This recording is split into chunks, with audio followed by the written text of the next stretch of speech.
Hello and welcome to another exciting episode of the Comic Book Chronicles.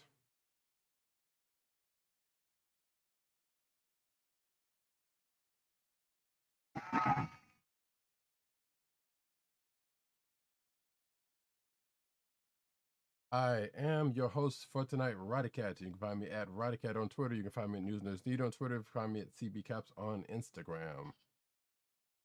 South Carolina with Columbia down the way. And the sound effect that you have just heard comes from none other than Agent_70 on Twitter and Instagram. What's up, everybody?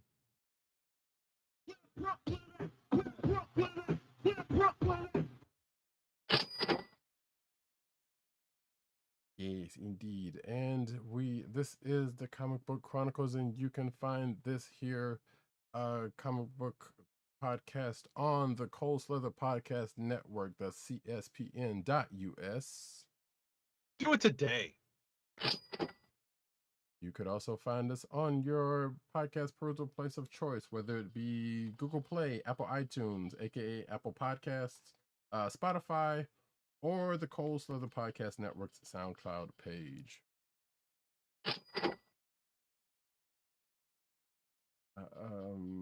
Yes, folks, we are here tonight once again to go through the world of comics. Hey,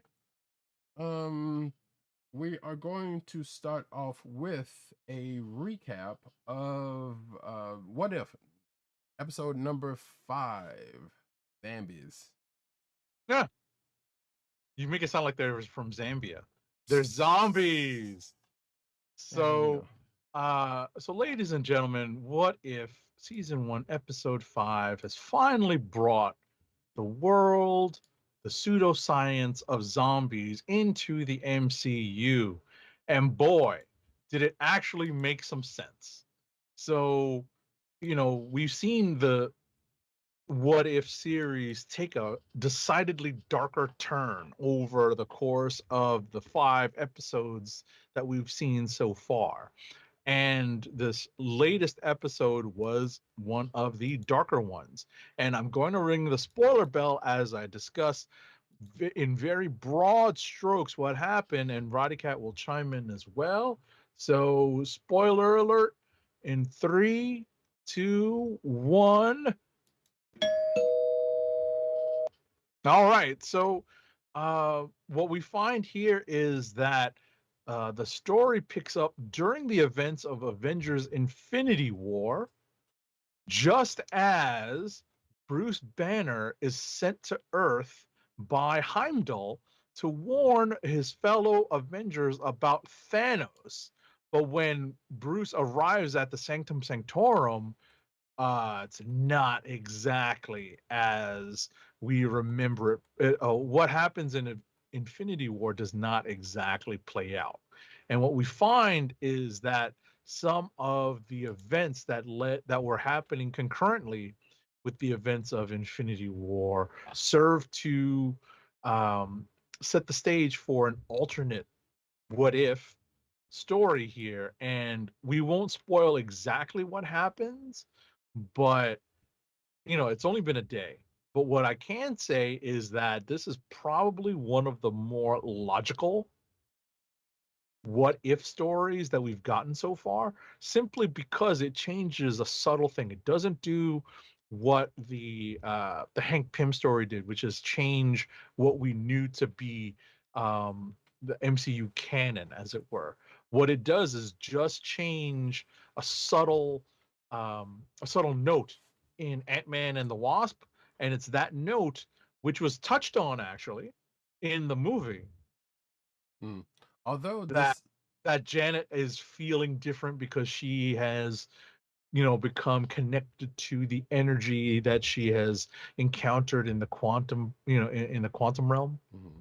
So they touch on it, but the twist that they invoke here, which brings the world of Marvel Zombies into the MCU, I thought it's obviously not novel, but at the end of the day, I thought it was a very well thought out idea, and it made the transition into a zombie apocalypse very, very just suitable.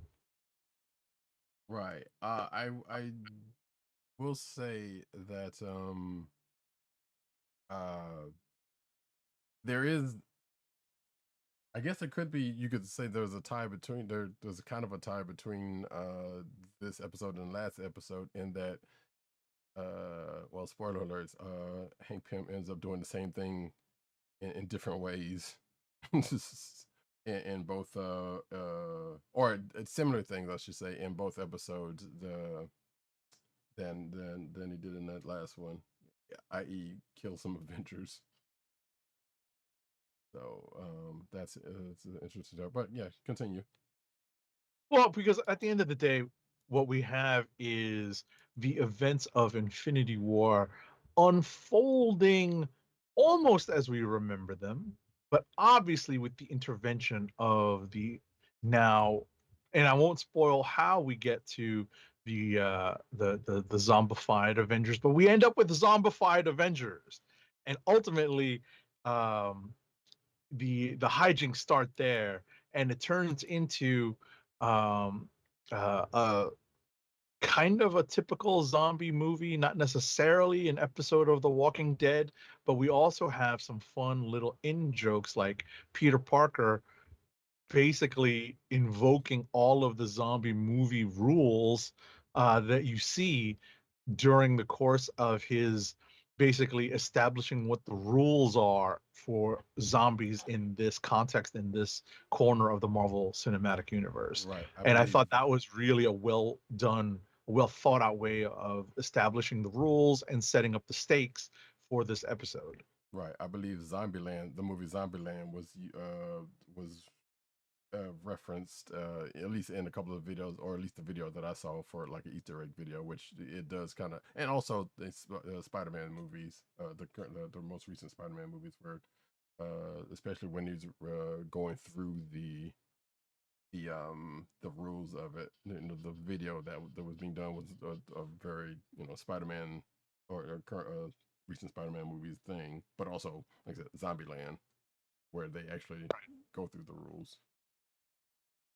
Right. And unfortunately, what we get here is that, we have a seemingly doomed mission to look for a cure. And unfortunately, what they find is that one of their comrades is at the heart of a supposed cure, but it turns out not everything is as it seems. And so ultimately, the ragtag group of heroes who are left to scramble.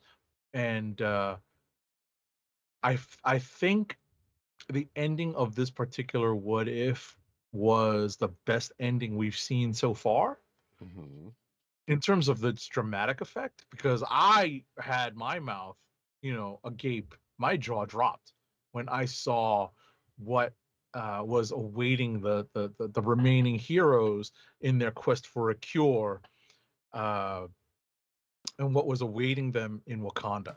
Right. I got a real kick out of that. I was like, oh, I probably cursed out loud when I saw that. Right. They thought they were going to a safe haven, but boy, they're in for a rude awakening when they finally get there, or if they finally get there. Because I don't know if this is going to be like addressed in another episode or something, but I kind of doubt. But yeah, that was kind of crazy. Like, yeah, because it's not, because as we said earlier, the events of Infinity War are in a very loose sense still happening, but with zombies. And that, just thinking of it in those terms, just extrapolating what could be happening with that framework in mind, I thought that was just a really well executed cliffhanger ending for this What If. Like I said, I definitely had that it had a wow factor to it. Right. It was also an interesting smattering of MCU characters also. Mostly made up of, well, I mean, it's basically secondary characters. Yeah, I didn't want to say there was a lot of the secondary characters. You throw in Bucky, you throw in Bruce Banner, you throw in Spidey, T'Challa does make an appearance, Yes. as does the Vision. But yeah, what Roddykat says is definitely on point in that we get, in terms of this ragtag group of heroes, several of the secondary players that are So on the MCU board, yeah, that were on the MCU board at that time in Infinity War. I'm gonna say second and third, given one or two, but or at least Oh, given definitely. one, at the very Yeah, least. definitely. But yeah, like I said, I'm not that big on Marvel or zombies just in general, much less the Marvel version of it. But it was a pretty good. It was a pretty decent episode, I dare say. Right. I'm not much of a zombie person. I did watch like the first several seasons of The Walking Dead, but in the sense that they really focused upon the people, so as opposed to the zombies. But I found this episode to be pretty compelling, and I think that Marvel Zombies in a what if episode is the perfect way to introduce the concept. I don't think they ever have to do an entire Marvel Zombies movie, but Right, I guess you can never say never. You never know when if we'll see something like that in the future. right. Also, shout out to them for getting a bunch again, getting a bunch of the original or the original MCU characters to come back and voice their characters. Um, I guess particularly like Paul Rudd, 'cause I don't think he had that many lines throughout the whole thing, but apparently he came back for this. I think the only person that they didn't get back was Tom Holland. Holland. He might have been. Oh, that might have been somebody else. Well, 'cause they didn't. No, Hope. I think they might have got somebody else for also. Because I don't think Evangeline Lilly came back for that. I have to look at that one. Now we're gonna look, folks. Yeah, I So had let us just. consult. Oh no, she did. She did. Okay.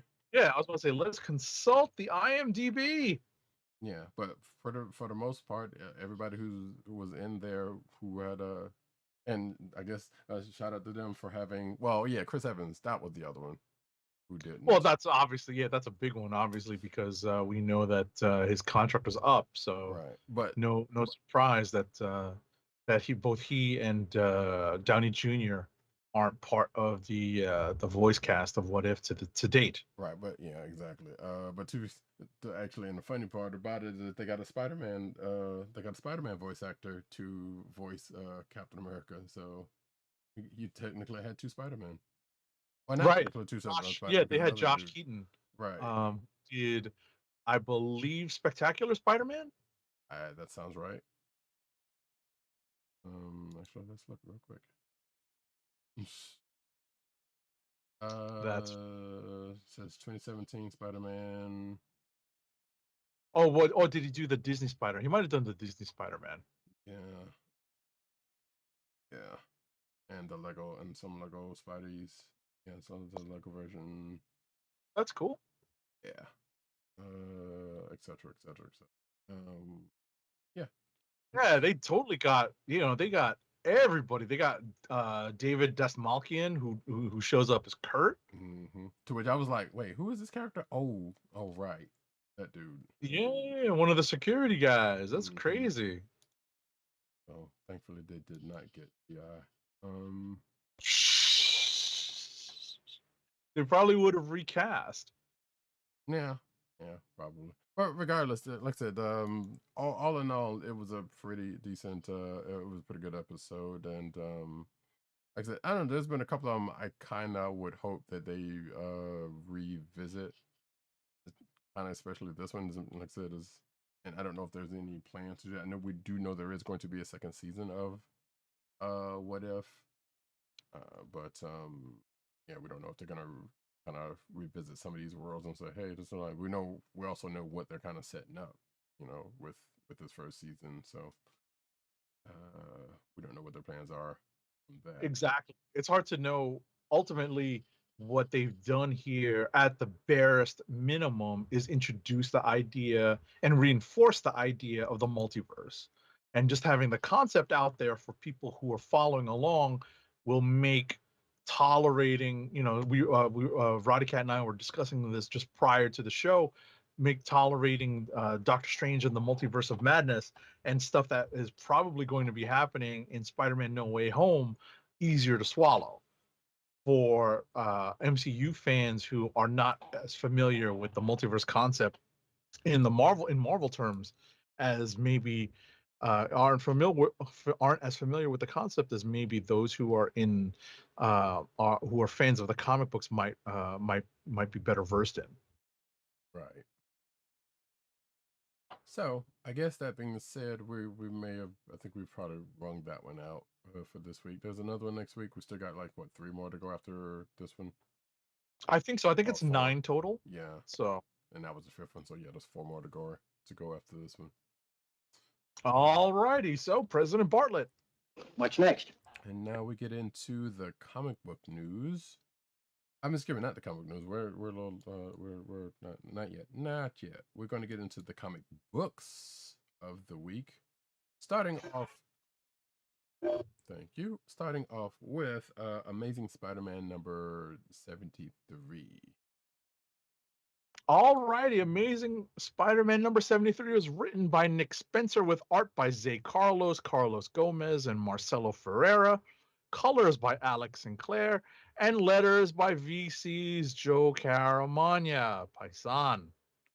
So we are in the penultimate chapter of Nick Spencer's long-running story that in this stage is called Sins of Our Fathers. It's his long, it's the 73rd issue, not counting all of the mini series that Spencer has sprinkled in to tell parts of his story. I'm not exactly sure what his issue count is in total over the course of his run on Spider-Man, but Spencer is rapidly getting to the end of his run, and we have like I said, the penultimate chapter, and we're starting to see some of the reveals that he has in store for the end of his story, namely that Kindred has far more to do with the Osborn legacy, and we're still not sure exactly how that plays with regards to Norman and especially Harry Osborn. It's still not clear exactly what Kindred's relationship with Harry Osborn is, and it's been teased by Mephisto, of all people, of all characters, that not everything is as it seems, and has not been for a long time.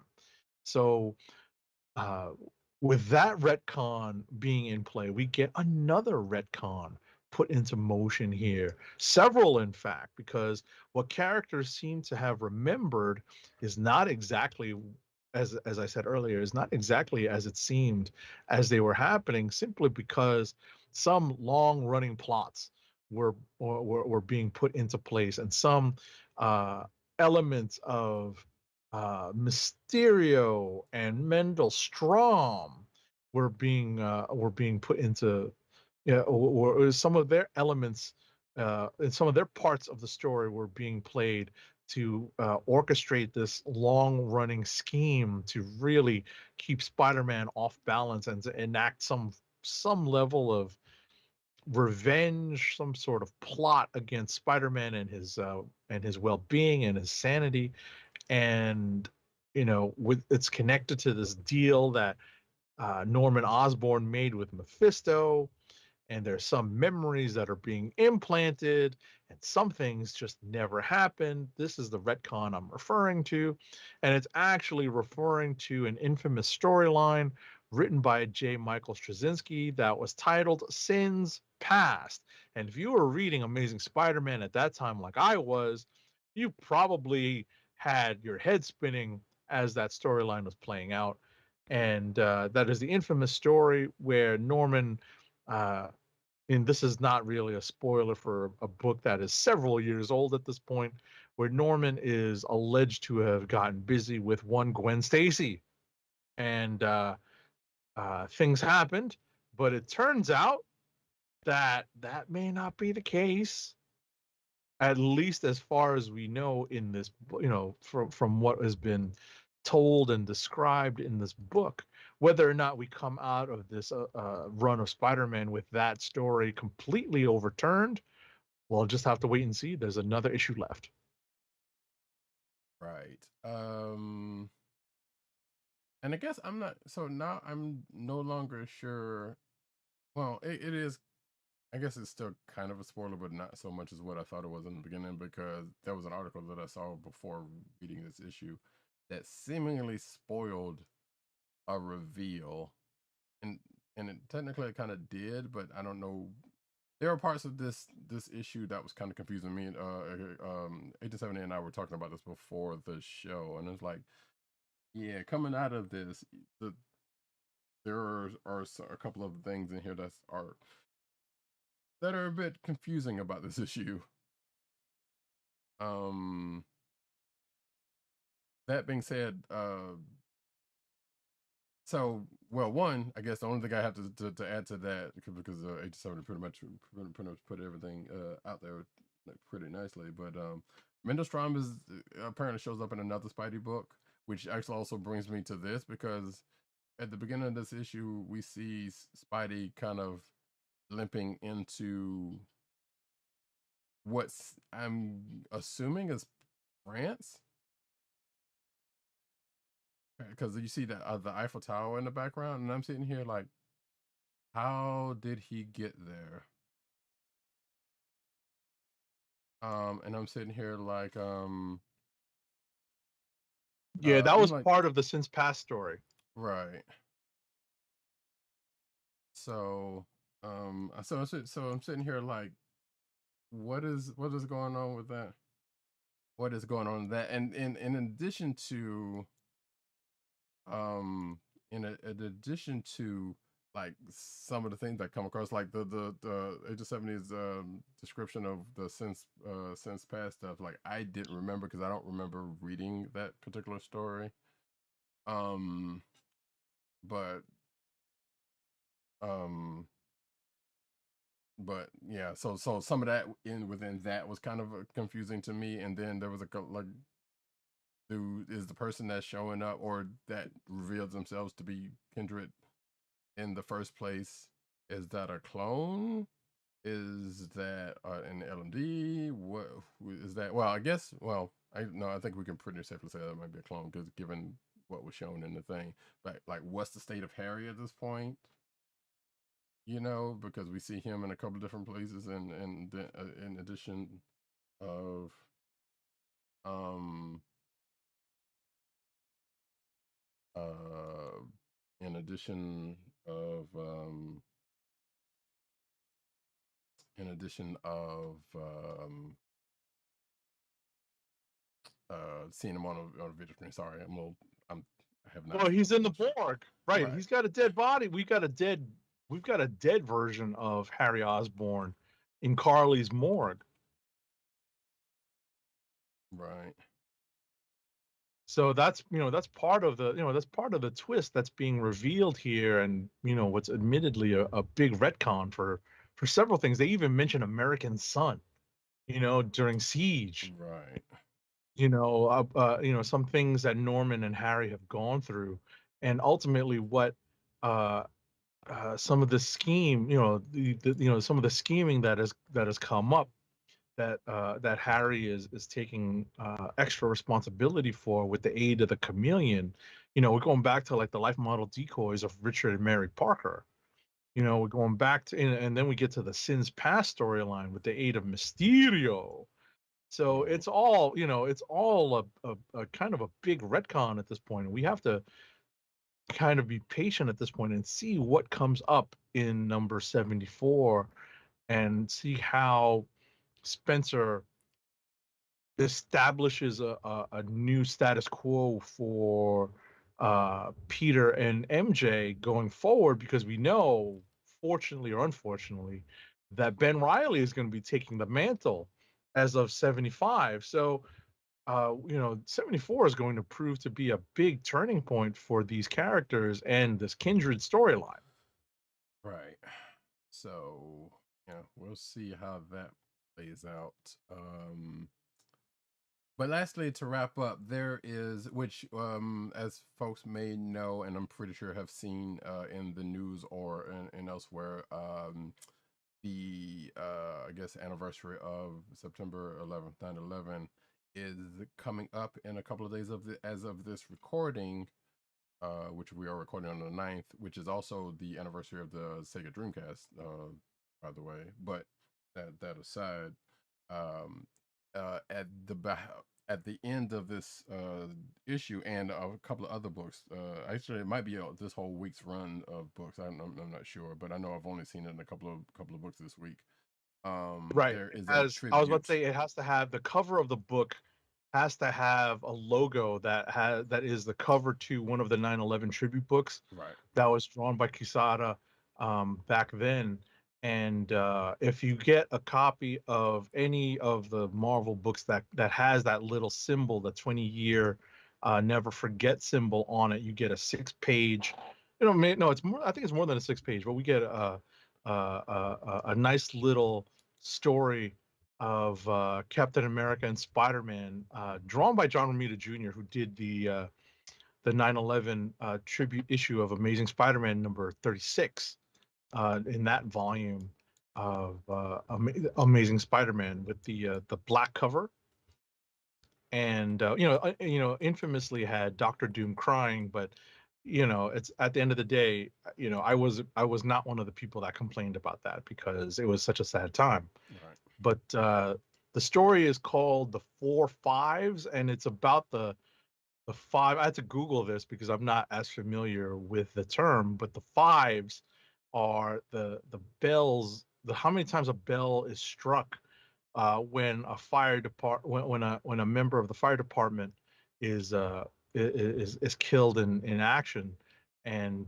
they ring the bell 5 times in a set of four, and that's it. That's what that symbolizes. So the story is titled "For the Four Fives," and yeah, it's a quiet tribute and a quiet remembrance of the attacks of September 11th. Right.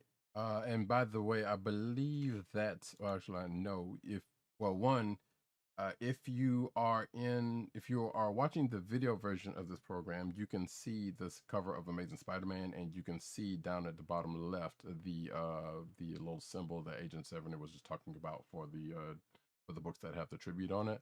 But also, you can also go to the show notes where in the clickbait section, you can see two things. One of which is at least I thought I put it in there. Hold on, where is it?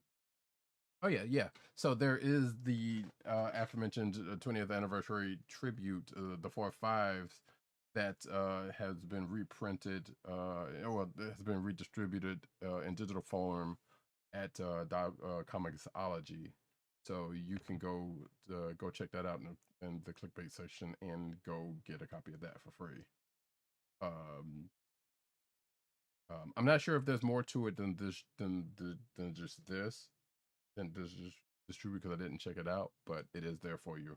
And you can also check out some other stuff, including the creepiest Spider-Man story ever got rewritten, and the original writer approved story from Games Radar that Agent 70 contributed to the clickbait section, talking about Amazing Spider-Man 73 and what was retconned in this issue.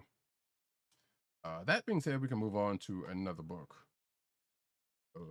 All righty. What's next? Let me see what you read because I didn't really take a look. You want to do Champions? Sure, we will move on to Champions number 9. It's written by Danny Lore, with art by Luciano Vecchio, colors by Federico Blee, and letters by VC's Clayton Cowles. So I will set this up and let Roddykat take it away. We are on the latest chapter of the Champions trying to infiltrate the Roxxon Corporation through the Roxxon social media app and its social media arm. and it's not exactly going well when we catch up with our heroes at the beginning of the issue. Take it away, Roddykat. Well, yes, at least it doesn't seem that way, but we were in the spot where Vision was trying to infiltrate, and she got kind of caught behind enemy line. Well, almost got caught behind enemy lines, except for the intervention of one Kamala Khan, who had previously kind of run away from the scene because she had been put into a position that she didn't want to be in. Thanks to Nova. But she kind of came back and helped out with that, and helped Vision get away before kind of regrouping with the rest of the team, and them using basically turning up a good bit of turnabout with something that Kamala was pressed into doing at a rally. She was pressed into uh, you know, basically coming out in favor of Roxxon at a group rally, or at a rally that they were holding for their social media app. And the champions ended up using that event to turn things around, and pretty much fight fire with fire in a pretty social media type way. And they had a pretty tight plan about it, so it was a pretty good to see how it went down. And you even see a couple of clips, not a couple of clips, but a couple of panels of not necessarily extraneous members, but other members of the champions kind of help out in the side of it, and it was a good look. Ultimately, we come to find out, spoiler alert, folks, we get a vote on the whether or not the Kalamala law, which is at this point, well, in at least in comic book reading time, has been going on since last year with the Outlaw Yeah, that's storyline. about right. Yeah, Yeah. with the Outlaw storyline has now pretty much come to a close one way, shape, or form. I won't spoil what the way it went down, but you can kind of guess. But as I said, as I said in my notes, all's well that ends in a new villain that comes out of this, because it kind of goes a certain way, and the champions kind of turn about things. But apparently, someone at Roxxon wasn't trying to hear that, and ends up going against his employees. Right, and it's a character that I think has some history with is it with Riri? Yes, with Riri, and that was from, I think, from the Iron Man 2020 storyline from last year or something, if I'm not mistaken. Which I I don't did not recall read. exactly, but Yeah, I know that they do drop a note in the pages of Champions so right, that you know where to go look. right. But it's a character that has a connection to Riri, so there is some personal vendetta here. Mm-hmm. Ultimately, as Roddykat said, um, while the Champions may have been able to deal with one thorn in their side, another one seems ready to impose itself upon them. It is nice to see the core team of champions kind of hash things out, because they had some personal issues amongst themselves in the execution of this plan to take down, or at least infiltrate, the Roxxon social media arm. Correct. And it was also nice to see, as Roddykat said, not extraneous, but the greater membership of the champions, the extended membership of the champions, playing a part, even if it was very, very much a glorified cameo. Right. We definitely do have the core group of champions here. It's very reminiscent of, and before we move on, it's very reminiscent of the Marvel version of the Teen Titans, but it would seem like they probably need a couple of more core members so that they can keep rotating them in and out. But Yes. having the steady five seems to work for them for now. Yeah. And I'm sure they'll have, like, just like in this issue, they'll have like other members kind of still come in, because even in the wrapping of this book, it was like, yeah, people still have some stuff to hash out, and pretty much most of the people, um, acquainted with the champions are still around, because I think they even addressed that in the closing part of it. And it's like, yeah, some people had to drop out, or whatever the case may be. I love how Miles was like, yeah, I love me a cameo, which basically, like Agent 70 said, some people showing up was pretty much a glorified cameo. So and I don't know, I feel like part of that was kind of breaking the fourth wall, but not really. But that being said, in closing, yeah, so there were some people that couldn't really take part, and there was, they have some issues, and they're still hashing some things out. But the core group and pretty much everybody else associated with, including seemingly a couple of new people, now that I think about it, are still down for the ride. So we'll see what's going on with that ingoing issues. Also, the art style is I'm still loving the art style in this. For this, it took a second in transition when the artist changed, when the creative team changed, but that was not saying that the art was bad. It was just a very, very different art style than the previous arc. Yeah, it's a shift. It's definitely manga influenced. Mm-hmm. There's definitely heavy manga influence on it. Yeah. But it's good. It definitely still carries it's a strong superhero flavor. I would say that in closing from my end, that it just reminds me that we really need a Vision Marvel Legends so that we can actually put together the core team of the champions, because we have everyone.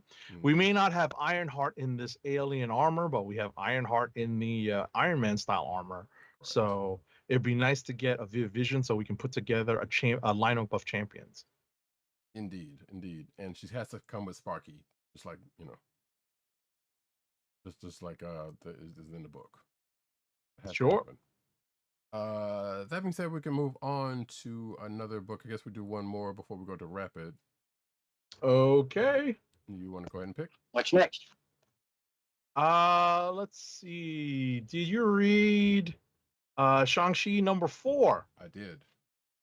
Shang-Chi number 4 is written by Jean Luen Yang, with art by D.K. Ruan, colors by Triona Farrell, letters by VC's Travis Lanham, and our favorite Python Joe Caramagna teaming up with Travis Lanham. So, it's like I want some Peniala vodka or something after I invoke Joe Caramagna's Italian heritage. You will have to tell me what that is, because I've not heard of that one. What? That vodka you just mentioned.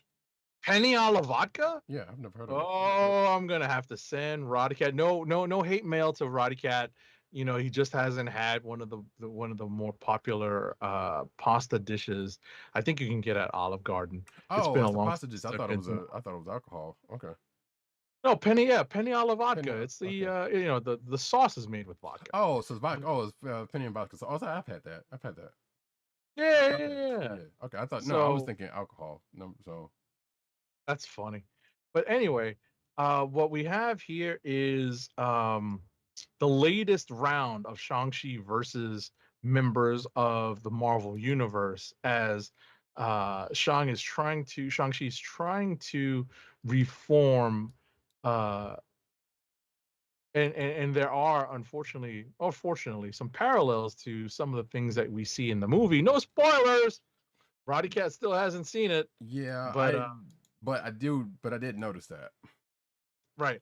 So what in the comics, what Shang-Chi is trying to do is reform the 5 Deadly Weapon Society and take back what Zheng Zhu basically did as part of this criminal society. And in this issue, and I'm trying to get to my review copy, that's really what you may not hear me clicking like mad, but I'm trying to get to it, folks, so just bear with me here. Trying to advance through my stash. I can kind of go in. I can go ahead and start. Yeah, if you wouldn't mind, go ahead. So basically, he goes to he calls up the FF because, and I must have missed this part about this from the last issue, which I think I kind of did. he goes to the FF looking for help to. Actually, I'm not. Now that I think about it, because I did reread that issue, didn't really. I don't think that was even mentioned last issue. But he needs help going into the negative zone. So he calls up Reed Richards, who was like, "Yeah, I heard some rumors. What's up?" So and the FF being not even on Earth anyway at the time, couldn't really do anything for him. So basically, Reed was like, "Oh, so you are the head of, you are with the Five Weapon Foundation, Five Weapons Society. I can't help you because I'm not gonna put my family in danger based on you and a dream, or based on the dream, not you, and based on the Five Weapons Society." So Right. So yeah, just very go. quickly, Shang-Chi has a dream. Yes. Right at the beginning of the issue where there is the imagery of the original house of the Deadly Hand where he grew up, but he seems to recognize that it's not where it should be, but is apparently somewhere else, and he consults one of the magic people, the master Ling of the Five Weapon Society, and the memory spell that's cast is that they discover that Shang-Chi is dreaming of the negative zone. I'm like, wow, how do you know that? Right. Exactly. But it's part of the story conceit. So what can you do? And that's and as Roddykat said, that's how Shang-Chi contacts. That's why Shang-Chi contacts the FF, because they are obviously the foremost experts on the negative zone, and that starts some shenanigans. And I'm not Chinese, and I had no idea that the number 4 was had a certain connotation with it. I did, and I because I've seen it what's before. that? But I said I did because I've seen it before. But yeah. All right. So I did not know this offhand, so I was surprised by it. Where did you see it? Where have you seen it? I feel like it's come up in other media. Matter of fact, it might have even come up in comics before, but I know I've seen it in other places. Talking about basically talking about the number 4 in Chinese in China, Chinese is bad luck. Like 13 here. They even address that part too, because like, yeah, Americans think 13 is an unlucky number. So basically 4 is an unlucky number, just like in Chinese culture, just like 13 is here. Right. So that's, that was news to me. So I was intrigued by that. And ultimately, that's a kind of a running gag that Sister Dagger uses during the course of the issue. Yes. And basically, Shang-Chi and his family slash fellow members of the Five Weapon Society are infiltrating well, I guess what they say is that it's the Baxter building. Yeah, it is. Because apparently it's open to the public now, or open for tours at the very least, or they got it enough erected enough to where they can host tours. Yeah, exactly. The only reason why you can hear my trepidation is because I can't remember when that was actually accomplished, because in the Fantastic Four book they're all living on Yancey Street, because the Baxter building was destroyed when they were dealing with the creation of the Forever Gate. Well, so we talked about this, and we know that. No, but what I was going to say is we know that it's being reconstructed in the shadow of the Forever Gate. Right. We just don't. I didn't realize that they were done at this point. So. Well, so we still don't know whether they are actually done, because the last time we saw the Baxter building, like I think the top floor, and I think that was in either Fantastic Four or something, like the top floors are still being constructed. Worked but on, but for the majority of the building is pretty much done, with the exception of the top. Gotcha. So basically, Shang-Chi and members of his family and the mutant that they rescued in the X-Men crossover issue, which was no, it's actually another member of the house of the Five Houses, right?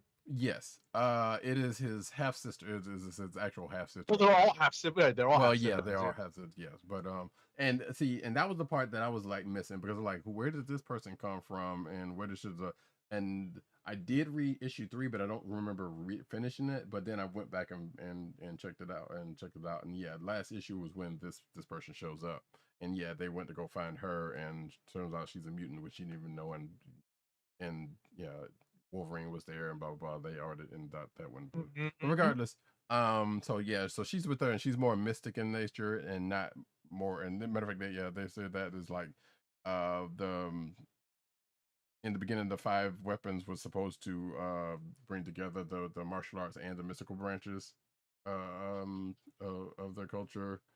Uh, Hence the other reason why she's there, also, but and she's also a mutant, Right. so that's a whole nother situation there. Right.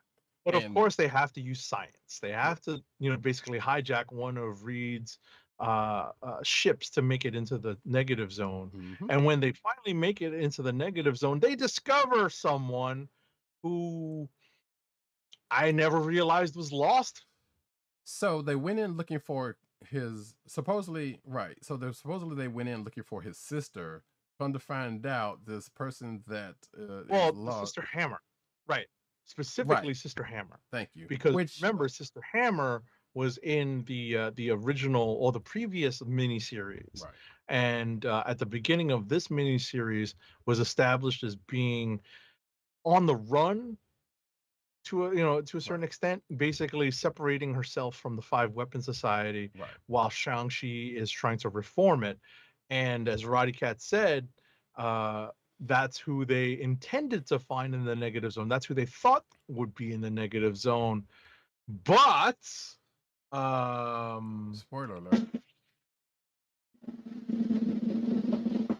it's not. Yes, it is not. In fact, if you have seen the movie, Yeah, I was about to say we won't spoil it completely, but yeah. it is another actual family member. So, and my thinking was like, even going into this issue, it was like, wait, how did she even get there? How did her sister, well, who they thought was their sister, being a negative zone, get there in the first place? Because, like, as you said, like, she was on the run, but like there was no indication of her being gone or to the point of being in the negative zone. Put it that way. Mm-hmm. So outside of this dream that Shang-Chi had, which was apparently misinterpreted slightly. But regardless, yeah, so another family member ends up showing up, and then they escape with her, but not without having a confrontation with the FF. Not exactly, well, I guess it kind of is like so this is, I guess, one of the future covers where it kind of does, the thing on the cover actually does happen, because all the covers of Shang-Chi before now suggested confrontation where there wasn't exactly one, but in this case there was. And at the end of the issue, apparently there's going to be a meeting of some minds after this, because of this confrontation, which I guess we knew was probably going to come at some point. No, I was about to say, go ahead. I'm done. There seems to be multiple meetings of multiple characters, like let's say parallel meetings. Sure. Of characters in the wake of Shang-Chi trying to, in the course of these issues, trying to reform the 5 Weapon Society. Sure. We have a group of characters that are recruiting against Shang-Chi, Yes, who are not heroes, and we have a group of characters who are meeting, who are at least trying to gauge what Shang-Chi is up to, and they are, as we know, are the heroes that we know in the Marvel universe. right. And there's probably going to be a quote unquote intervention in the coming issues, I suspect. More likely than not. More likely than not. So that takes care of the bad luck issue of Shang-Chi. Ah!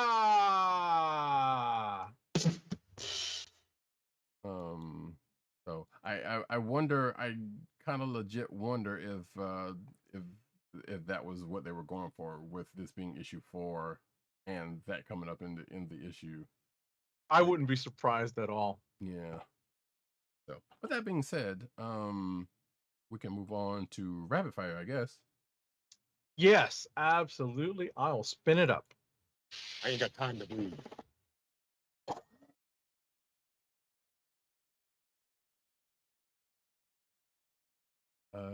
Let's see what you. I was going to say, you want me to go? Because I Yeah, have you don't fewer have that books many than more. you. Yeah, go for it. And All if you right, need, so because there's a what's couple of that? them that I do. I said there's a couple of them that I will chime in on if I need be. Absolutely. So first up for me is Batman number 112. It's written by James Tynion IV with art by Jorge Jimenez, colors by Tomo Mori, and letters by Clayton Cowles, who is freelancing on this and not with VC. So, as I have been talking about when I do talk about the main Batman book, we are leading up to the state that we find Batman's book in during Future State. And the story that this is all leading up to is actually called Fear State. And we find ourselves in the midst of the Simon Saint character almost getting what he wants, which is the control over the law enforcement in Gotham City and a specific mandate to take out all masked vigilantes and superhero types in Gotham City. So this is Fear State Part 1. Uh, Batman and his allies regroup in this issue once Batman figures out that he has been drugged and subjugated or subjected to some advanced possible mind control techniques by the Scarecrow over the course of previous issues. So he and several members of the Bat family get together to try to figure out what to do next. So the Ghostmaker character is off with Harley Quinn trying to figure out how to help out the Unsanity Collective and Queen Ivy, apparently no longer going by Poison Ivy. And so trying to get these disparate groups to work together against what would really be considered their common enemy, that being Simon Saint Industries, the Peacekeepers, and Scarecrow. Ultimately, we have one of the Peacekeepers having some issues, and Simon Saint basically breaking several rules to try to take in this rogue operative. So that is essentially what happens in Batman number 112. There is a backup story featuring the Clown Hunter, but there isn't all that much to it. But there is a backup story involving Clown Hunter.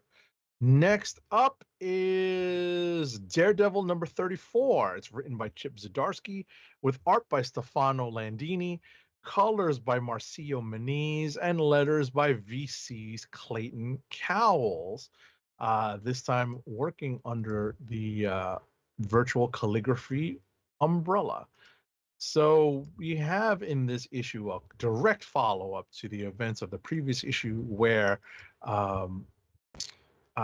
police officer trying to get detective Cole North has gone into the prison that is holding Daredevil and is trying to negotiate and have them stand down because there is an ongoing prison riot. Ultimately, what we find out is that the warden and the staff of the prison were up to no good. And this is something that Daredevil had discovered earlier on in this arc, but there is something amiss and something causing there's something in the air, and that's a big spoiler. There's something in the air that is causing the inmates to act up and to basically increase the rate of recidivism, and that word actually plays a role in the naming of this drug. But ultimately we have a reason for Daredevil's seeming turn to the dark side that we found at the end of the last issue. So we'll see how that plays out, because Daredevil kind of snaps out of it as a result of finding out about some outside world news, that being the bullseyes, and I'm stressing the plural here, the bullseyes running amok on the streets of New York, and Lady Daredevil, aka Elektra Nachios, recuperating from her wounds at the hands of these bullseyes and looking to confront them after getting some healing thanks to some Tony Stark nanotechnology. Hmm. We find at the end of this issue that Elektra is looking to confront these bullseyes, and she gets some unexpected help from another erstwhile Daredevil foil who, up until recently, has been working with the Kingpin as a personal bodyguard. So it's interesting to see this particular character turn and maybe not join the side of the Angels, but definitely take sides with Daredevil and Lady Daredevil in this book. So that is an interesting twist. This issue also has the 9/11 remembrance tribute at the end of the issue. Next Hold up on, before you go on, is I think I've asked this question before, but that Cold North character is no relation to Dakota North, is it? that is my understanding. Okay. No relation. Okay.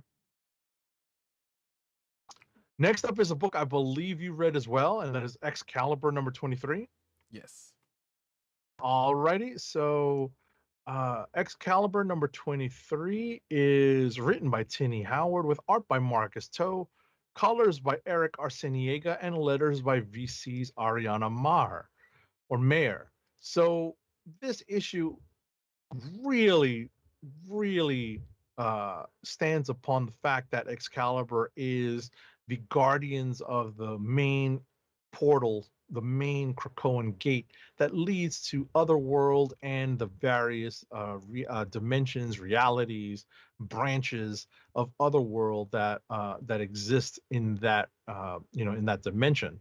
And so we get immediately caught up on some of the recent events on the first page as part of Captain Britain Betsy Braddock's um, uh, basic recall of the last several issues.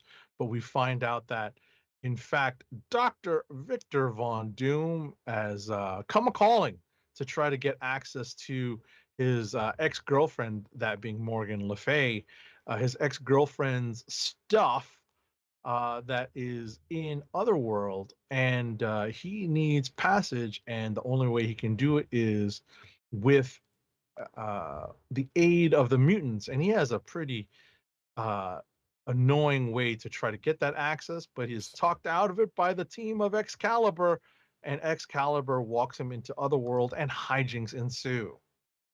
Yeah, which, Doom is in a couple of different places because apparently he is still out in space somewhere, or this could very well be a Doom bot. We don't know. It doesn't really matter because we know Doom is with the Guardians of the Galaxy out in space at some point. This could very well be before or after that. We also don't know that. Again, doesn't really matter. But yeah, Doom is being Doom in this situation. Being all magnanimous and whatnot, and just like, I do what I want, and you kind of forget that it's like, well, he seemed to have had a plan to get there, uh, to get to the other world himself, because you forget, like, yeah, he has a country, and his country has mutants, which we have seen established before in that last X-Men FS miniseries. Um, if for anybody who would be on this, like, where did he get the kid from? But there you go. But that being said, yeah, hijinks ensue, and apparently, I guess there's going to be a thing going forward because Morgan Le Fay is involved, and her son Mordred, or Arthur's son Mordred, whatever, Mordred's going to be involved, and apparently there's there's a connotation that comes up in the course of this issue that's probably going to come up in next issues having to do with that. A definite retcon. Yes, exactly. As I say A in my definite retcon. notes. So we will see how that plays out. All right, moving on. This issue also has the September 11th tribute at the back of it. Moving on, I think the last thing I have is X-Force number 23. It's written by Benjamin Percy with art by Martin Coccolo, colors by Guru EFX, and letters by our Paisan VC's Joe Caramagna. So the story in X-Force has been following a couple of paths, specifically that of Mikhail Rasputin, the brother of Peter Rasputin, and Mikhail's efforts to gain power in Mother Russia. And he has proven to be quite the political maneuverer. You know, he's quite adept at playing the political game in Russia, and that comes to some fruition here in this issue. We also find that the Xeno group and the man with the peacock tattoo are, you know, some of their efforts have also come to a level of fruition here, as the Beast as part of some inner monologuing describes, you know, some of what the fans are thinking, and it's kind of a meta commentary. But also we have the Beast definitely just doing very let's just say very beast-like things, in the sense that the Beast that we know, especially post Hox Pox, and even stuff. All New. I was about to even All New, going back to All New X-Men, how this particular version of Blue Furred Beast has been portrayed. He basically you know, does that and gets caught and gets bit very much in his fanny. Yes. If anyone knows the movie Inner Space, there's a little bit of that going on. Oh, you read this too? Yes. Okay, good. Okay. But also, yeah, I also, yeah, the inner monologue that he had in the beginning, I also was like, yes, I agree. Matter of fact, I would rather have X-Men animated series Beast back, which some of that actually kind of, if you think about it, they did kind of play a little bit of that, you know, because he did end up start quoting something like right after that monologue. So I felt like they was kind of evoking the spirit of that, but he's still doing current Beast stuff, and it's still stupid, and it kind of, like Agent 7 said, bit him in the butt. Or bit him in the ear. No, but more literally. Yes. He puts things in his ear. If you are a Wrath of Khan aficionado, you know what that reference is. Khan! Exactly. So is that it for you, or you? Yeah, that is it for me. That is my last book. And just as a quick reminder, this book, X-Force 23, also has the 9/11 tribute at the back of it. Indeed, indeed. I don't know why I muted myself just then. That was dumb. All right, so to run this down very quickly, I'm also attempting to get the books, the covers. There, folks. Avengers Take On number 2, or Take On Avengers number 2, I guess is the actual title.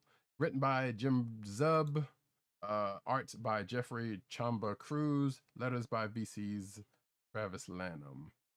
So this is basically the miniseries that is along with the new toy line that they have. Unlike the Mech Strike ones that ends up having a toy line a little bit later. But this is basically like the Avengers drive off Tech Ray Skull. This is basically almost a manga inspired story. Actually, you can safely say that it is, and also, as I say in my notes, feels like a part of the plot of a G.I. Joe 5-parter. Because I believe they said something about something splitter. Well, basically the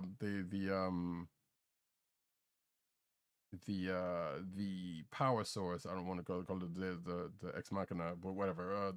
The source of power that Red Skull uses the Avengers ends up using to power their new mech suits.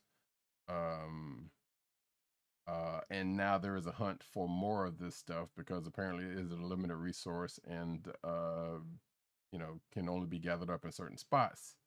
But both sides are on the hunt to do that, and Red Skull sends a couple of another toy to against the Avengers. While not necessarily while Tony explains the toys or the suits, but there is an explanation of the toys suits therein.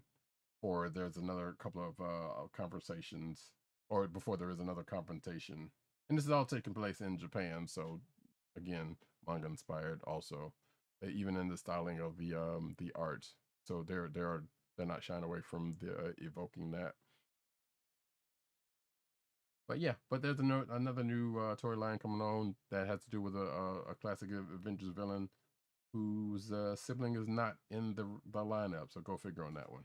Anyway, next up, Savage Avengers number 24. Folks, this is still going on. Maybe not for long. We will see, but we've also said that before. So who even knows at this point? But this one seems closer, as I told Agent 70 before the show. This one seems closer to an ending, at the very least, ending of the arc, if not the whole thing. But anyway, written by Jerry Duggan, art by Pat Zerker, color artist Java Tartaglia, and letters VC's Travis Lanham. So Cullen Gath comes to New York, basically, with a floating with a floating city, that old chestnut. Doctor Strange calls in some reinforcements of some people we have seen in this book in the past, including some actual Avengers. Cap's shield takes another hit, just like it did in the Avengers Tech On, but in a minor way, which I didn't mention that, but it, what happens to Cap's shield when met with a superior force. Kind of happens here. Dr. Doom also comes and brings his own squad, and there's a whole big ass fight that doesn't seem to go the hero's way in the end, but the saving grace comes in the form of the person who this book, or may be coming in the form of the person that this book is being centered around, and I'll leave it at that. And apparently there's some time jumping in here and some things that happen in here that's like, we don't know if this is an actual feature that happens, but it's I suspect very seriously that it is not, because it's about to be because there's some time issues.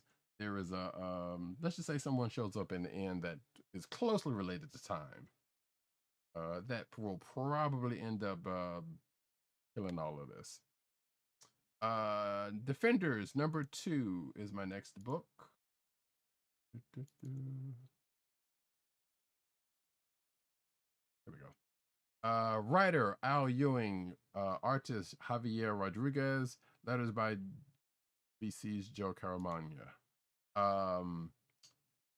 Basically, the team ends up going, I guess, back in time to the sixth cosmos, or the sixth cosmos, basically before our cosmos was formed again, and we go to Ta, and basically meet Galactus's mother, baby Galactus. And apparently there was a Galactus before Galactus, in the form of an Omnitrix, I guess is what they call it. I can't remember what it was.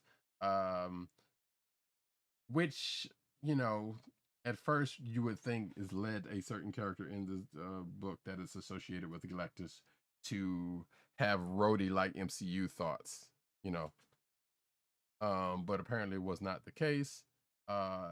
Another thing that, and this is a this is an Al Ewing thing. The Lifebringer apparently has more history than what we saw when Galactus got rebranded a while back, which I wish they had kept.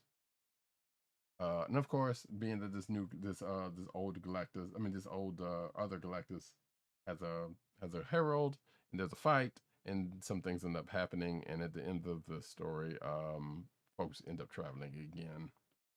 Don't know where this I think this is a miniseries, but I'm not sure. I think it is. I'm not entirely sure. I'll have to look. But regardless, I guess it's going somewhere. We will see. My next book is Black Manta #1. It is a 6-issue limited series, based on Black Manta. It is being written by Chuck Brown of Bitterroot fame, also of South Carolina fame. Shout out to Chuck Brown, hometown. I think he actually is from here in Columbia. I'm not sure. Art by Valentine Delandro of, I believe, Pitch Planet fame. Colors Marissa Louise, and letters by Clayton Powell, not with VC at this point. At this in this issue. So basically, we get so a couple of things are going on here. Manta is trying to figure out why this magic space rock metal is killing him, and while he's trying to keep his operations running. But apparently there are other people who want this rock, from what I've seen, from what I've seen written about this book.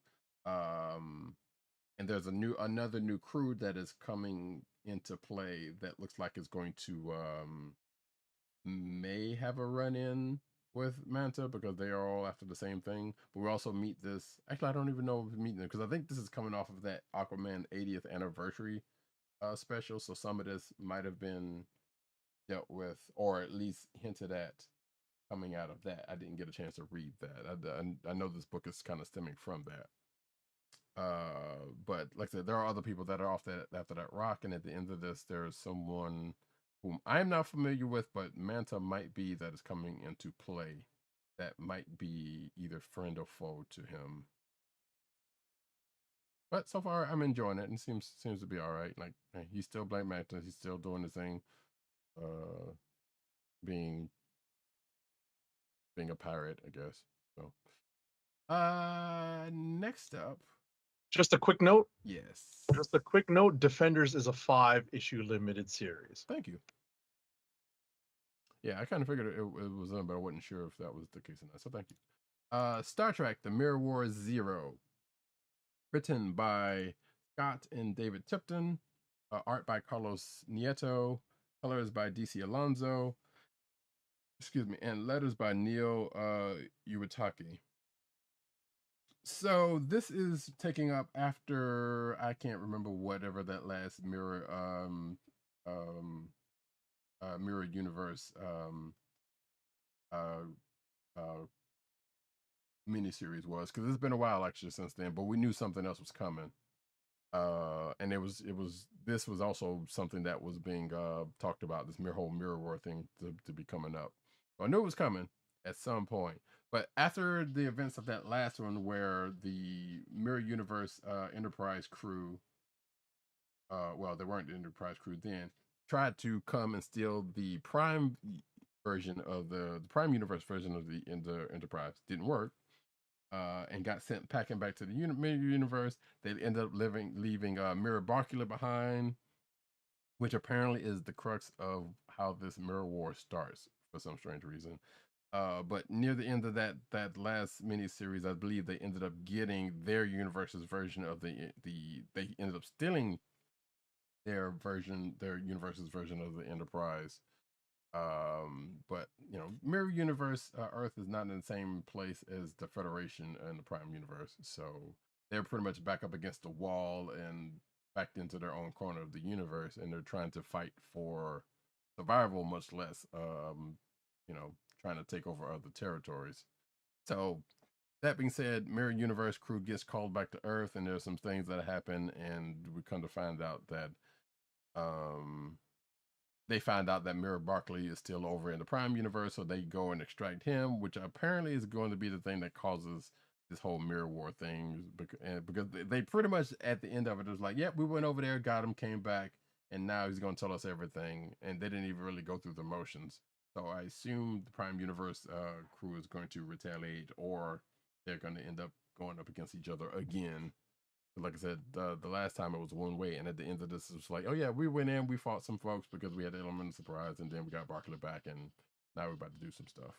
So wherever this goes in the next issue, or in the first official issue, we'll see. Let's see what we have next. Masters of the Universe, Revelation number 3. Which I totally forgot this book was coming out. So, basically, oh wait, hold on a second. Let me get the. So the story is by Kevin Smith and Rob David. Script by Tim Sheridan. Art by Mindy Lee. Color artist Rico Renzi, and lettering by Darren Bennett. And the crux of the story is it's a backstory for Evil Lyn. We found out last issue because I had to reread the last issue, or I had to actually read the last issue before coming into this one. And apparently there was a whole nation full of Skeletors. So go figure that one out, because we got a little bit of Skeletor's backstory in that last issue. This one we're getting Evil Lyn's backstory and how she met up with Skeletor. All under the guise of trying to get some secrets from this Orlax monster that came up in the first issue of the book, because it pretty much gave Skeletor some visions of some stuff that happened in Eternia's past. So that's pretty much that. And at the end of this, a couple of people you would expect to show up end up showing up. Next book is Star Wars War of the Bounty Hunters number 4. Yes, this is still going on. This kind of like the Amazing Spider-Man run's got a lot going on in it, which to me kind of hampers it, but it's still going. Anyway, written by Charles Soule, illustrated by Luke Ross with David Messina, colors by Niraj Menon with Guru EFX, and letters by BC Travis Lanham. The short story is everybody's after the body, the carbonite body of Han Solo. That's pretty much the crux of this War of the Bounty Hunters thing. The Crimson Dawn, who is a group you might know from not from Rogue One, from the Han Solo movie, is trying to is coming back into play and making bigger plays in the universe at large.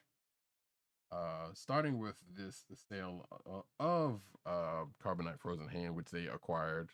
And of course, the Crimson Dawn is being run by Kira, who is the character from Han Solo, who has history with Han Solo, but apparently she's acting like that she doesn't really care too much about him.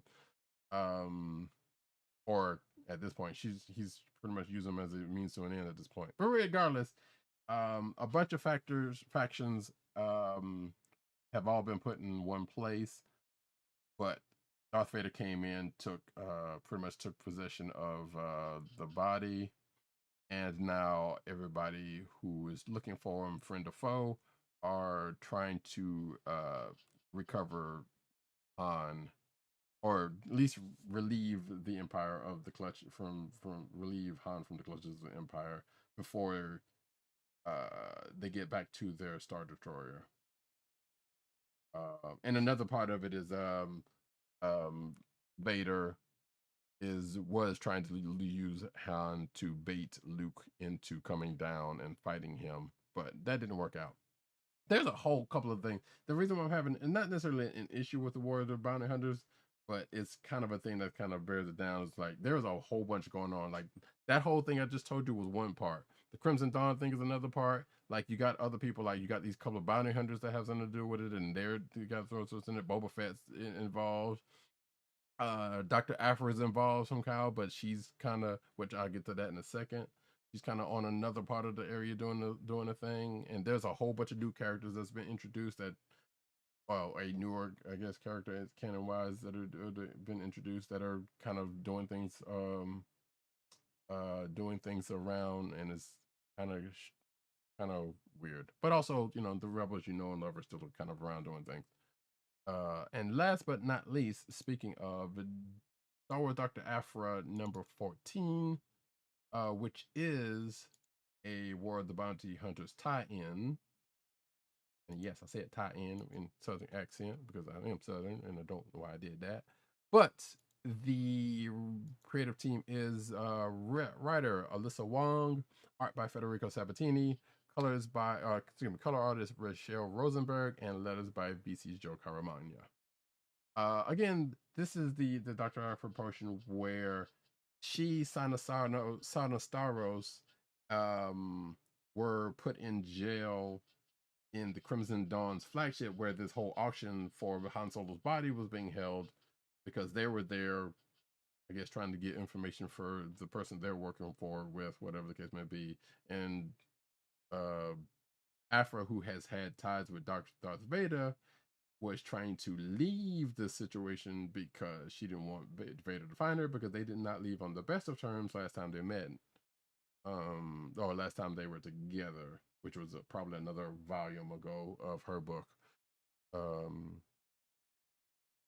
But anyway, she and Sanasaurus was thrown into the brig. They met these other couple of new characters, Just Lucky and Ariel. I don't know what their last name is.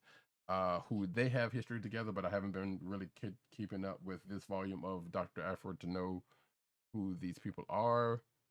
But I know they definitely say in this book that like they've run into each other, or at least Afra has run into one of them before, and I have seen that, but I don't remember reading it. But regardless, they all escape.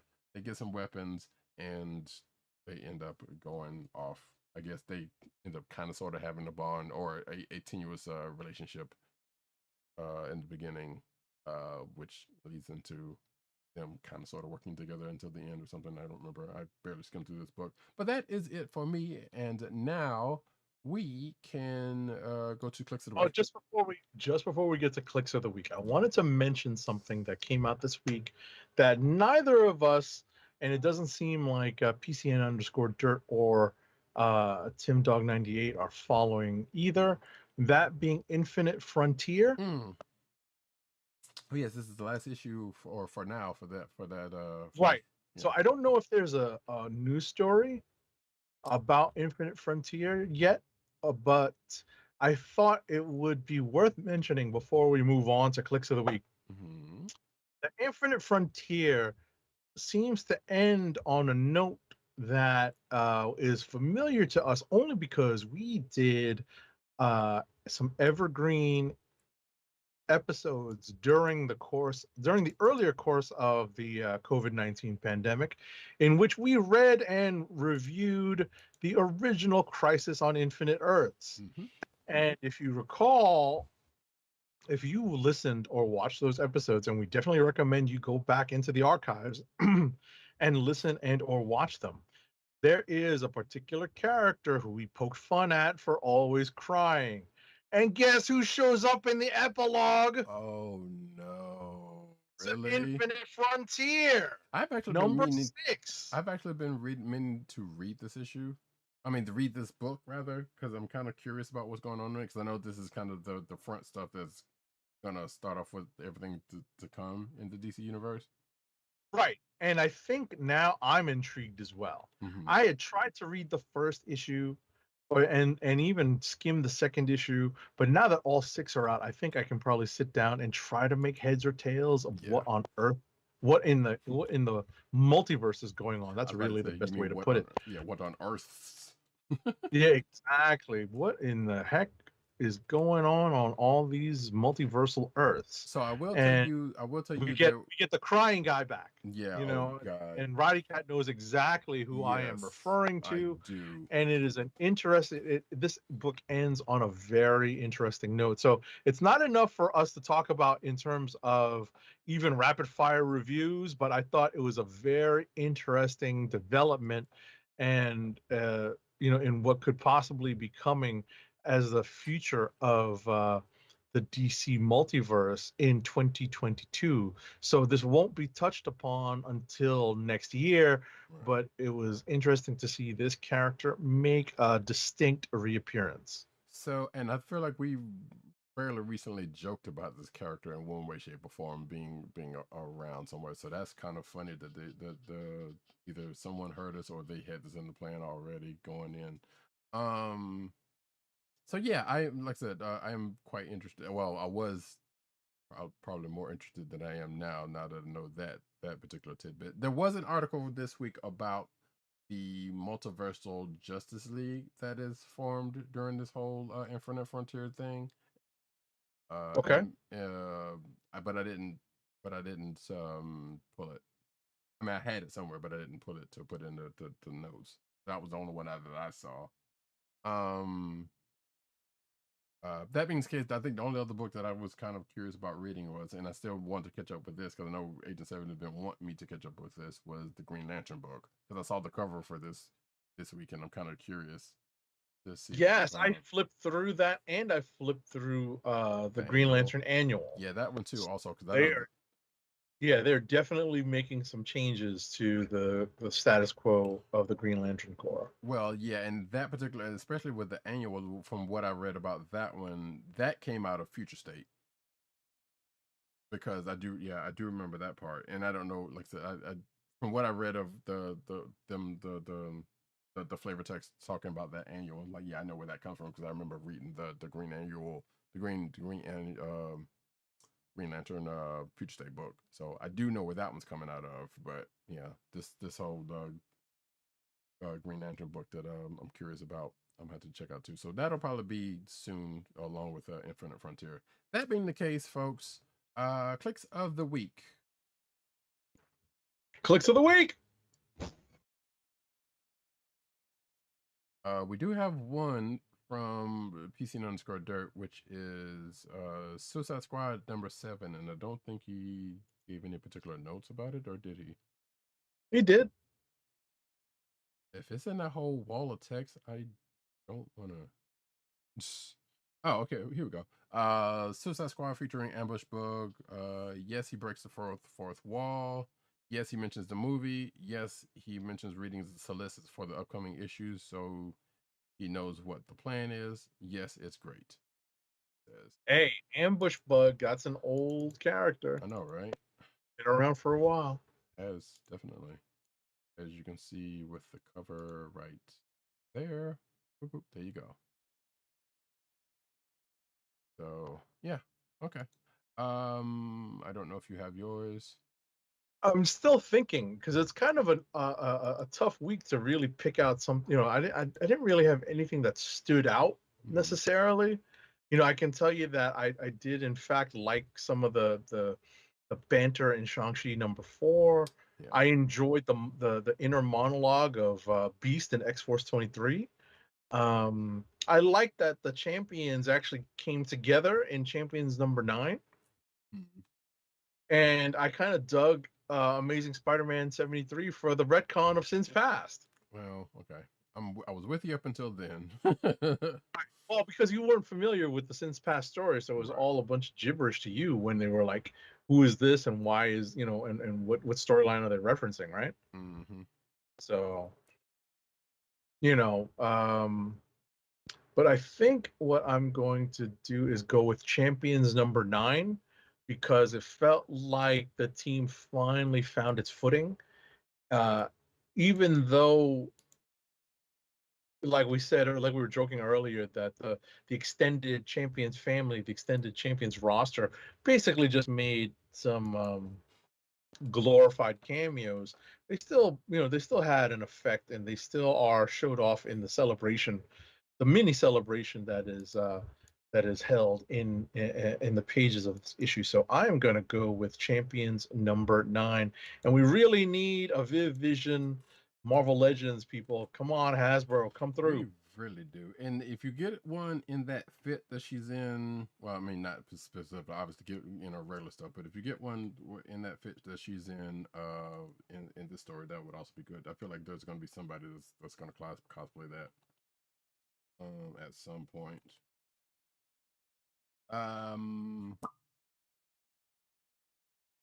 think for myself, I did, and kind of sort of like that. I can't say I know Black Manta from animated versions, so I never really read too much Aquaman coming up. Right. But I kind of enjoyed what this is presenting, even though there's some stuff I'm like, okay, and some of the stuff must be some new things, and then, you know, it's kind of a self-contained miniseries. But that Masters of the Universe Revelations #3 kind of had some interesting backstory. Like if you watched that first part of Masters of the Universe Revelation, especially in relation to Evil Lyn, this issue may give you a little bit more on that, which obviously this is tied to that because this is, you know, related, directly related, but not, you know, I think this is like before that, before that goes down. But also, yeah, this like gives a little bit more interesting, a little bit of backstory to Evil Lyn, and I guess Skeletor. They kind of weirdly makes you sympathize with both of those characters in a way, if you, especially if you read the last issue, even though you kind of wouldn't want to do it, normally wouldn't want to do that because, like, hey, Skeletor's a bad guy. But of course, they kind of humanize him a little bit, like they're like the things to do. But anyway, that Shang-Chi You was mean like also during this Christmas special? Christmas special. Yeah, wasn't there a He-Man Christmas special where Skeletor had to make nice with some kids? It's from the old Back in animated the one. day, yeah. Yeah, yes, there was. I totally forgot about that. I believe it was he and She-Ra. Yes, I believe that was the case. Oh wow, I totally forgot about that. And it's probably on Netflix with the rest of the stuff. So go seek that out if you so desire. Oh, speaking of things on Netflix, while I am thinking of stuff, Star Wars Droids is now on Netflix. So if you've been watching this program for any length of time, especially within the last 7-8 months, you know good and well that I've been talking about that needed to put Star Wars Droids, the old 80s cartoon series, on Disney Plus, and they finally did it at some point because it's all there with theme song and all, and I think both seasons. So you can go check that out, check it out in all its glory. I watched a couple of episodes, and now obviously, you know, had to listen out for the theme song, even though you can see that on YouTube at any given time of the day. But I like that show more. Wait, so you're saying it's on Disney Plus? Because you On started Disney off saying it was on Netflix. So Oh, I'm sorry. Yes. I'm sorry. Yeah, okay. because I was thinking of Masters of the Universe, but yes, it Gotcha. is on Disney Plus in its entirety. So now, because I also said when they put the Ewoks on there, it's like, why not the Droids cartoon was on there? Well, now it is. It's the slow rollout. You know, it's the Yeah. slow play. They're playing the slow play, the long game. Yeah, well, they should have put that out before the Ewoks one. But regardless, and they, you know, back in the day, those two were kind of put together in a half hour or maybe even an hour. And I think it was at some point show. So yeah, but it's there now. So now you can see that it's not canon, but still, it's an interesting watch for if you're of a certain vintage or just want to see what was the whole shenanigans about. But anyway, that being said, I think I'm actually probably going to go with Agent 70 and his champions pick because I did actually enjoy the way that ended up. And like I said, the team coming together and it all kind of not necessarily nicely and neatly wrapped up, but even though it kind of did, even though there's like still a thing still on the table. But at least the main stuff that they've been dealing with in this arc is dealt with. That being said, we can go on to the news. But first, and ad read. Sorry, that's right. An ad read, which I need to pull up because for the first time in a long time, I had not pulled them up And I right away. So I am going to pull up our first ad read of the night, and it is for chugga chugga chugga chugga, waiting for the script to load. Waiting for the script to load. We're waiting for the script to load. Our first ad is for Wink, the personalized wine club. Wink is a world of wine delivered right to your door. From Rose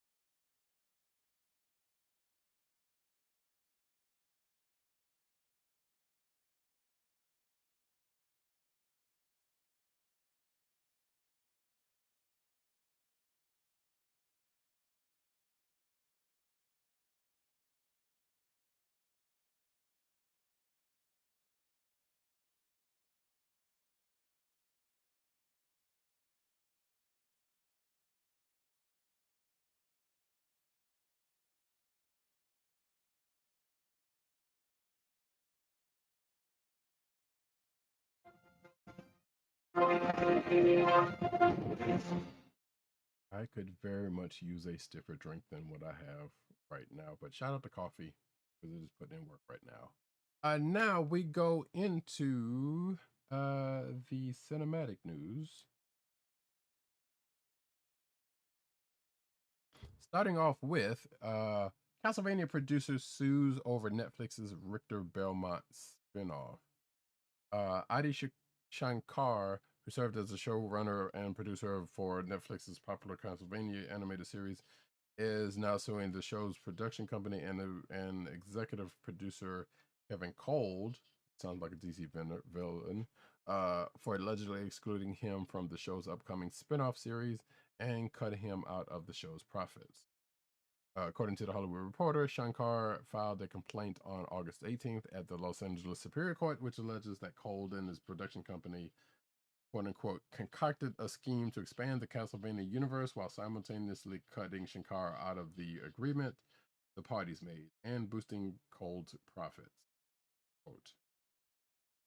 According to Shankar, he and Cold had a verbal agreement that Shankar would be given creative approval over any derivative works or spin-offs from the Castlevania series, and would also be entitled to 33% of the back-end compensation. This, folks, is why you have a written agreement and not verbal. Or if you're going to have a verbal agreement, which I guess is not admissible in court, some sort of record of it. Anyway, I'm sure as our resident lawyer would probably agree. Shankar states that the new spinoff was made without his approval or involvement. And yeah, I guess some folks will see where that goes. Next up. Next up, Supergirl's latest episode finally showed Kara returning from the Phantom Zone. However, as the Girl of Steel adjusts back to life in National City, she finds out some surprising news at her day job. Okay. So yeah, this is bottom line is that Catco can't beat Iris West's beloved reporting at The Citizen. Okay, so this is some spoiler stuff for Supergirl season 6, episode 8. Right. Apparently, this article is like, well, this is like one of the first time that inter-show properties have been talked about on other shows, I guess, because I think before, and I'm not sure if they did I know they did a Crisis recently, so I'm not sure if all of the worlds are like one world now.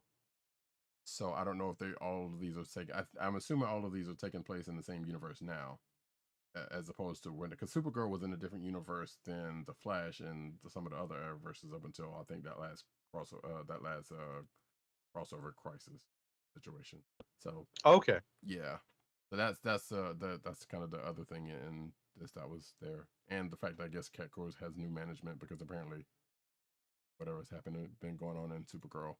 Speaking of Supergirl, Supergirl's Nia, I guess it's Nia, teams up with an unlikely ally to find spoiler in an exclusive clip. Like Agent 70 said, well, it was last week's episode. Let's see. Fans saw just how heartbroken Nia still is. Although Lena Luthor attempted to console her, Nia attempted to find a way to reach her mother. And ahead of the next episodes, I guess it might have happened by now, I'm not sure.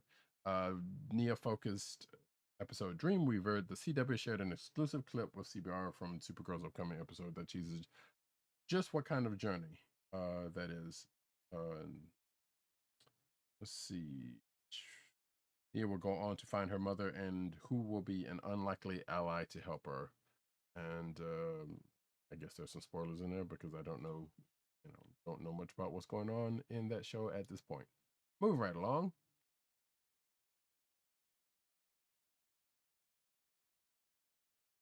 Oh, you muted.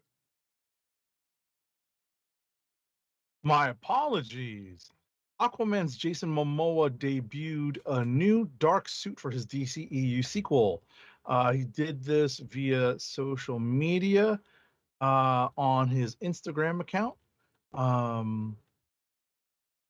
Let's see here. So he's ditching the orange and green, and the suit seems to be taking a page out of the playbook of Superman from Zack Snyder's Justice League with a darker aesthetic. So no longer is he going to be wearing the comic accurate costume that we saw at the tail end of the first Aquaman movie, but instead something that looks a little bit more like his foe in this upcoming movie, who is going to be Black Manta. Or probably at the very least, at some point in the movie, this is going to change into. Yes, we don't know which one is the case. Right. And bear in mind that in Aquaman's past, he has donned a blue, like a two-tone blue costume Right. at one point, and maybe that is what this is supposed to be reminiscent of. Ultimately, they need to sell action figures, so they have to have different costumes, people. Right. And I guess a chance to show off Jason Momoa and another slightly thin skin type suit is benefit for them. Right. Some kind of Yeah, I way. was about to say the sequel is still scheduled to release on December 16th, 2022. So we've got quite a while to go before. Indeed. The Suicide Squad James Gunn teased Blu-ray content, so we know the Blu-ray is coming out. And apparently this article, I guess someone on Twitter asked him about giving a release date for the Blu-ray, which I feel like this is a plant. I don't know why, because sometimes there are people on Twitter who be like, "Oh, gush, gush, gush, gush, gush," and when is this happening? Da da da. But whatever. But James Gunn, as you can see from the Twitter response, says it won't be that long. There's a lot of cool extras and deleted scenes and commentary, which you would expect to find in a Blu-ray release. And I believe, does it give the date? I don't know if it does actually, of when it's coming. I know it's soon. He's not sure of the exact release date, but I feel like I've seen something somewhere else to where there was a release date for this. But he basically says, if I paid attention to my emails, I'd have an answer for you, but I'm too busy meeting, blah, blah, blah, blah, blah, blah, blah, blah, blah. And he said what I just told you about the cool extras and things. So we know that's coming, but we don't have an exact date for that. And I believe it is off of HBO Max at this point now, because I know it was swiftly coming off of there. So I think so. yeah, I think so. I think it just came off this past weekend. yeah. But next up, Aquaman. More Aquaman news. New Aquaman, King of Atlantis animated series synopsis has surfaced. So HBO Max released a new synopsis for Aquaman, King of Atlantis, which teases the world of James Wan's upcoming animated series. The three-part miniseries features Arthur Curry beginning his first day of ruling the underwater kingdom. He'll be joined by Mira and Volko as they attempt to protect Atlantis from surface dwellers, ancient evils from the deep, and Ocean Master, aka Aquaman's evil brother Orm. There's a rather lengthy synopsis here, but the first look at the series came in February as part of a trailer for Warner Brothers' upcoming animation slate. It showed off the unique style of the show, which will see the green-haired Aquaman and the red-haired Mira taking decisive action as they seek to protect their home. Okay. yeah, this is a decidedly different art style. I can't remember who's oh, Thundercats Roar. Oh wait, no. That's somebody in the thing. Regardless, this art style is very different from what we're used to, and I know it looks like another series that I've seen that but I can't remember whose it is. Yeah, and if you saw the if you're looking at the video version, you can see the image that they have on here, and it is indeed a green-haired Aquaman. Weird. Anywho, Injustice trailer turns the popular DC video game into an epic R-rated animated movie. So we knew for a minute that there was going to be an animated movie of the video game Injustice Gods Among Us, and there is now a trailer for said movie that is coming out relatively shortly. Actually, I believe it is coming out in October. Yes, October 19th, and it's going to be oops.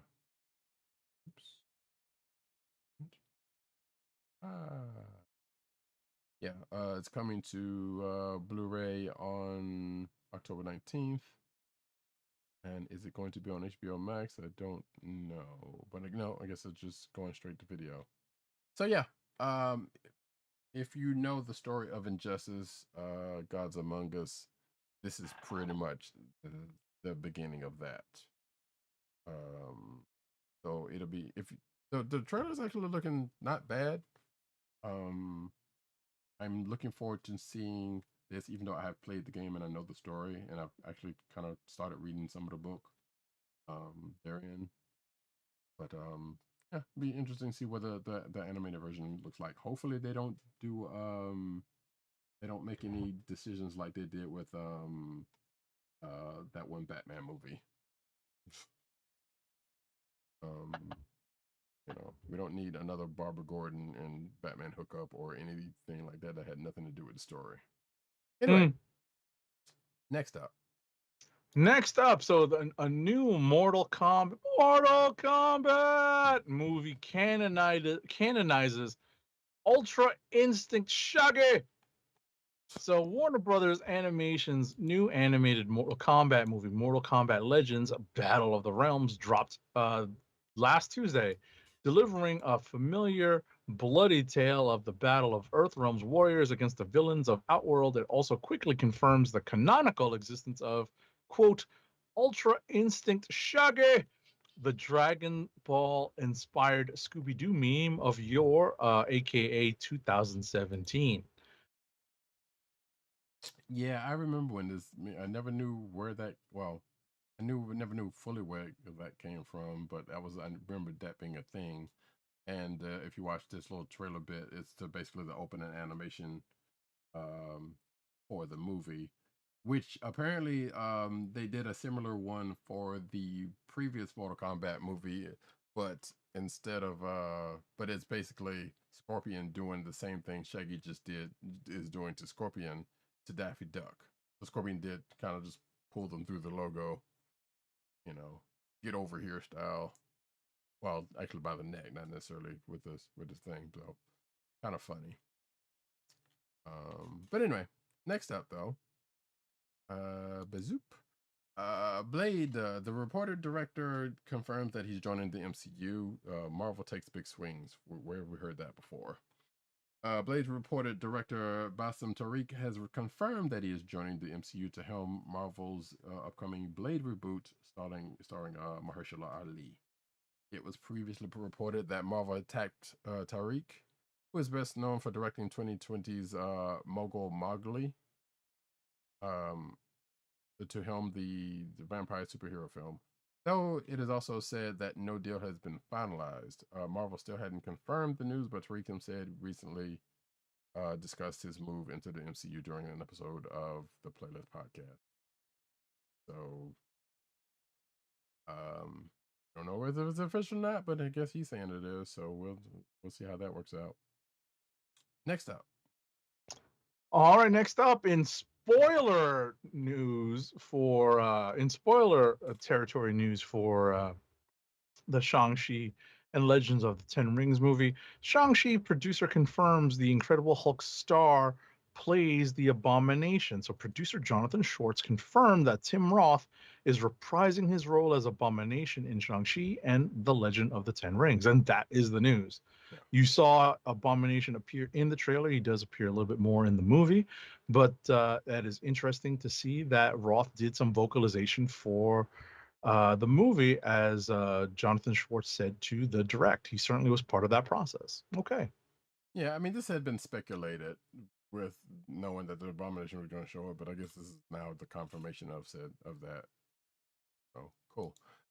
Speaking of Shang-Chi, Shang-Chi breaks box office record with 71 million Labor Day opening weekend.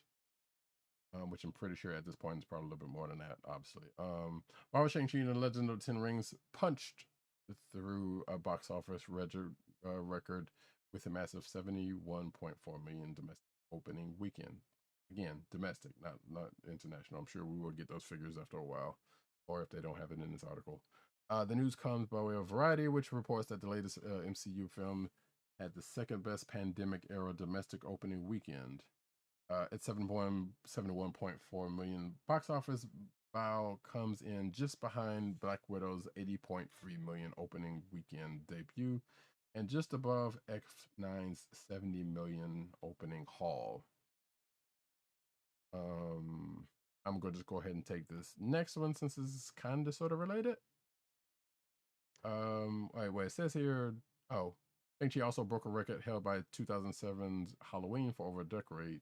So Halloween previously held the record for best Labor Day opening weekend, ranking in 30.6 million.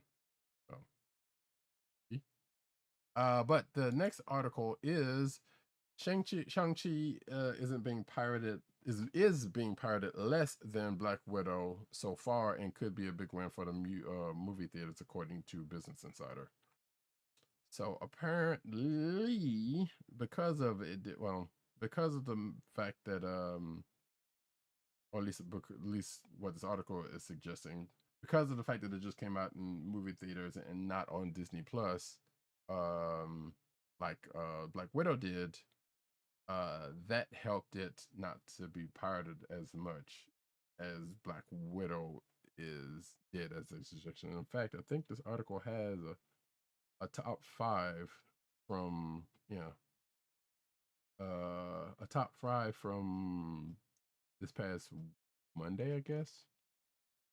And top 5 pirated movies, and Shang-Chi is number 5 on that list, followed by Suicide Squad and this other movie, which is other article talked about, which I won't go into too far, but is actually a fairly decent movie, the Protege. And if you are certain folks that have been possibly looking for Shang-Chi and the Legend of the Ten Rings in a, let's say, less than legal, meaning, yeah, you probably won't find too many copies or good copies there. I have it on authority because of the fact that it's not being pirated as much as other such movies. There we go. Next up, Marvel officially named Simu Liu's Shang-Chi as a new Avenger. So, in an opening day TV spot for Shang-Chi, quote, "Tonight we give thanks to all those who came before us, who made us who we are today," says Ying Nan, played by Michelle Yeoh, over footage of Earth's mightiest heroes, Captain America, Iron Man, Black Widow, and the mighty Thor. At the end of it, the newest Avenger stands ready for action as Marvel Shang-Chi is now playing only in theaters. Okay. Yeah. Which I shouldn't bring this up, but I'm going to anyway. That Protege movie is speaking of the other article about the pirating of Shang-Chi's movie. Another article from another site was suggesting that Protege movie was being starred by Michelle Yeoh, who has nothing to do with that movie, but Maggie Q is also the one starring in it alongside Michael Keaton. Again, pretty good, decent movie from what I saw, and Samuel L. Jackson is also in that movie. It's actually pretty good. It's actually not bad. Anyway, next up, Marvel's What If Season 2 will have a Black Widow movie episode. So, apparently, well, we already know there's going to be a What If Season 2, but Season 2 will feature an episode based on Black Widow movie. The show's production designer has confirmed this fact. Debuting as an MCU first fully animated project, I wondered, well, we know what If is. Why do y'all do that? But yeah, like I said, Season 2 was already confirmed, and it looks like whatever this Black Widow themed episode is, it's going to be a thing. So we don't know anything about it outside of that, apparently. And there looks like there was an interview with a production designer who teased that the woman with the red hair is the focus of one of the episodes. So it could be Medusa, but she does have red. It could be Mary Jane, but no. Yeah. But Matt Black. Next up, Howard University honored alumnus Chadwick Boseman by renaming the university's College of Fine Arts after the late actor. The historically black university shared a time-lapse video that showed the installation of Bozeman's name on the school building, according to Deadline. The end of the video reveals that the building now bears the name Chadwick A. Bozeman College of Fine Arts. Howard first revealed that it would be renaming its College of Fine Arts after Chadwick Boseman back in May.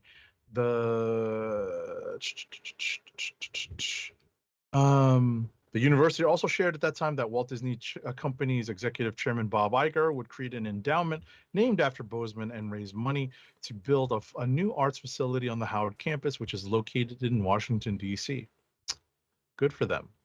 Yeah, indeed. Shout out to HBCUs, and I know there are a bunch of people out there that's shouting out Howie in whatever way, shape, or fashion. What is it? I think it's HU. Yep, HU. Yeah, I didn't want to do it, but yes. I was about to say I didn't go there, obviously, I didn't either, but I know that that's how they shout themselves out. Indeed. So yeah, and if you're watching the video version, you can see the thumbnail for the YouTube video where Howard University is showing this off. So cool. Next up. The WWE's New Day must escape The Undertaker in Netflix's interactive holiday special. Now, I know you're asking yourself, Roddy, why the hell is any kind of wrestling news or any wrestling-related news in here? We've done this at time. And plus, I think the New Day does have a comic book out. So don't have to necessarily justify my actions.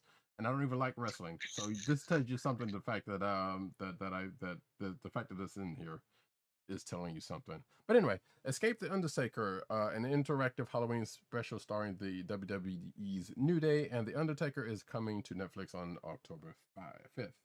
According to Netflix, viewers will get to decide the fate of the New Day's Big E, Xavier Woods, and Kofi Kingston as they attempt to survive the wrath of the Undertaker, who's looking mad old. But anyway, at his granted he is at his mansion, which has been transformed into an extreme haunted house, packed to the brim with supernatural challenges to usher in the spooky season.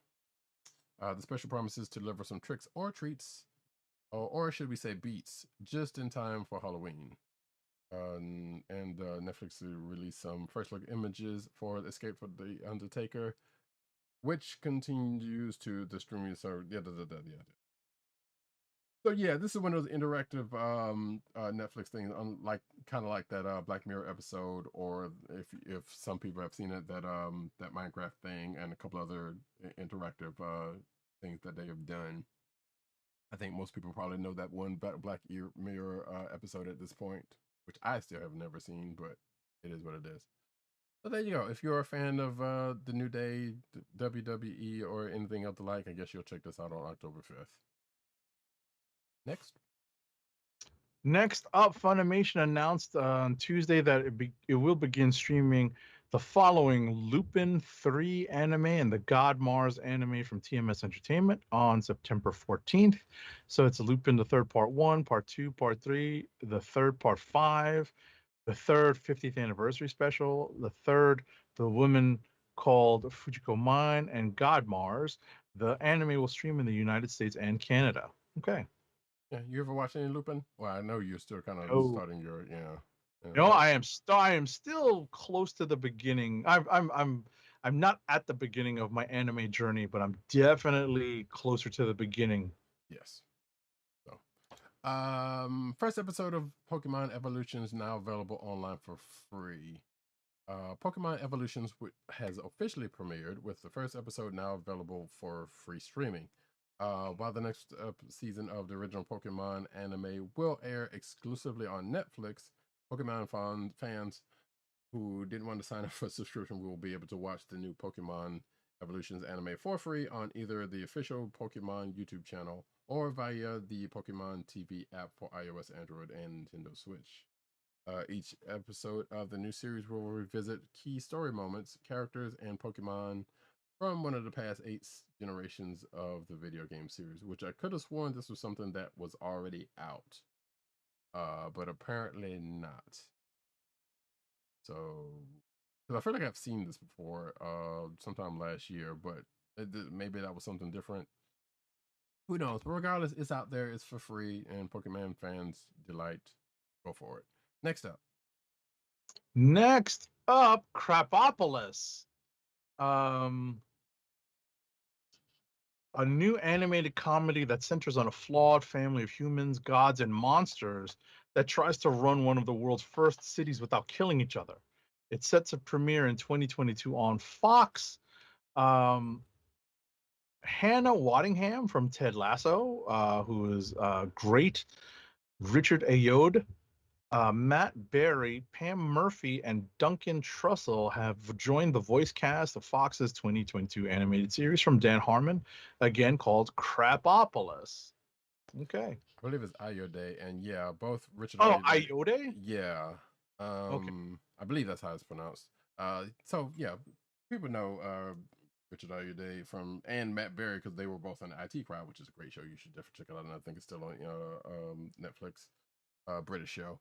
And yeah, this is another Dan Harmon joint. So Rick and Morty fans, I guess, will probably flock and probably be some of the same kind of assholes for this. I don't know. Anyway, Okay. that's me speculating. You know what? You take this one. Why? I'll do it. Yeah. To celebrate the 20th anniversary of Peter Jackson's first Lord of the Rings films, Warner Brothers Home Entertainment is collecting all 6 Hobbit and Lord of the Rings movies in 4K Ultra HD with the Middle Earth Ultimate Collector's Edition. The 31 disc set. 31 That's crazy. disc set features the theatrical and extended cuts of The Hobbit, An Unexpected Journey, The Hobbit, The Desolation of Smaug, and The Hobbit, The Battle of the Five Armies, The Lord of the Rings, The Fellowship of the Ring, The Lord of the Rings, The Two Towers, and The Lord of the Rings, The Return of the King, all in 4K Ultra HD with HDR. Everything comes packed in a puzzle box with a 64-page booklet, art cards, and more. Not only does this announcement coincide with the 20th anniversary of The Fellowship of the Ring, but also the recent news that Amazon Studios' Lord of the Rings series will premiere on September 2nd, 2022. The Middle Earth Ultimate Collector's Edition set goes on sale October 26th of this year and retails for $249.99. No, I asked Agent 70 to do this one because I know he's a big Lord of the Rings fan. I mean, I am too to a point, but basically for the movies. I guess it's the same for you. I'm not sure if that's the case or not. I don't want to speak for you, but Well, I've read both The Hobbit and Lord of the Rings, but I didn't read them as a child. I read them in preparation for watching the movies. oh well. See, I read Fellowship of the Rings in high school. Well, let me rephrase that. I skimmed through Fellowship of the Rings in high school for a reading assignment. But yeah, I never really got through that of the Hobbit, even though I think I still have a copy of that one. And I still have not seen those Hobbit movies actually. I mean, they're okay. They're not great, Yeah, but at the end of the day, it's still, it's still something that people wanted to see for, for forever. And, it needed Peter Jackson's touch to get that, to get that done. Now, here's the question: would you get this? Even though I'm pretty sure you probably already have a workable copy. I have, yeah, I was about to say I have DVDs of the Same. Lord of the Rings movies, and that's what I need. I don't necessarily need the Hobbit movies on physical media. And those DVDs are still. I mean, those are good quality because they did them digitally. It's not like those are gonna suffer in quality. I don't think. Like Right. Yeah, exactly. I have them. I'm pretty sure I have them in Blu-ray and DVD. Yes. So Actually, I think I have DVDs. I don't think I have the Blu-ray, and I thought about that for like 30 seconds when I saw this article. I'm like, I don't really need that again. It does come with a digital code, so you can get the digital code for all 31. Well, all of the movies. I don't know if about for everything, but at least the movies. Because I know there's some other stuff in here. And those are some long ass movies. If y'all didn't already know, we know y'all know, but still. But yeah, that's quite a haul, regardless. So if you're a fan of the Lord of the Rings stuff, specifically go for it. Now, I did not this is not why I had Agent 70 do that last one, because I know he was a fan. That's why. But I get this one. So the Matrix Resurrections trailer is finally here, folks. It came out today as of this recording, Thursday, September 9th. Not followed by, because it was followed up previously by a, I guess, well, it wasn't even a new site. It was the site they brought back up. So basically, this past Tuesday, whatisthematrix.com came back into service and had a teaser trailer and some shots from this new Matrix 4 movie. And it was thought that was going to be a trailer coming up today, Thursday, and it is out there, and you should check it out. Agent 70, I believe we talked about before the show. You said you've seen it. What'd you think? I thought it was good. I thought it was interesting. I have the same joke that everyone else has because it's John Wick in the Matrix universe. Yes, I also made that joke earlier. So yes. Look, whatever. It's gonna bear out that way regardless of whether that's the case or not. But it's definitely they seem to be going in a different direction with, well, actually we don't know what direction they're going with this, honestly, because we see some familiar beats, but we're also like, there's some new people in that, like Neil Patrick Harris was in the trailer, right? And what it is that not remembering how Matrix Revolutions, is that the third one? I believe that's the case. Yes. Right. Not remembering how Revolutions ends really hinders any sort of speculation as to what direction this new one might go in. Ultimately, it may just be a soft reboot. You know, in the sense that they're going in a vastly different direction using some of the familiar beats and lots of the familiar characters, but introducing a new crew that'll hopefully take the story into a brand new direction. So I'm probably going to watch the first three again, because I have done that in the past anyway, and I do vaguely already remember how the last one ended, and I know a lot of people didn't too much care for it for somewhat legit reasons, actually. Yeah, I'm very curious if that's even going to get touched on. Let's put it that way. Because even going into this, I guess you can kind of see, and even with what they revealed, no pun intended, in those last couple of them about the nature of the Matrix, like, yeah, you get it. There's probably was going to be something they could go off of, but in a way you kind of didn't know how or in what way. But there you go. It's out there, folks. You can go watch it for yourself. I watched it about 2 or 3 different times, and we're not going to see the movie until, actually, oh no, here's the other thing that came out in this article. So it is coming to theaters this year, December 22nd, but it's also going to be on HBO Max at the same time.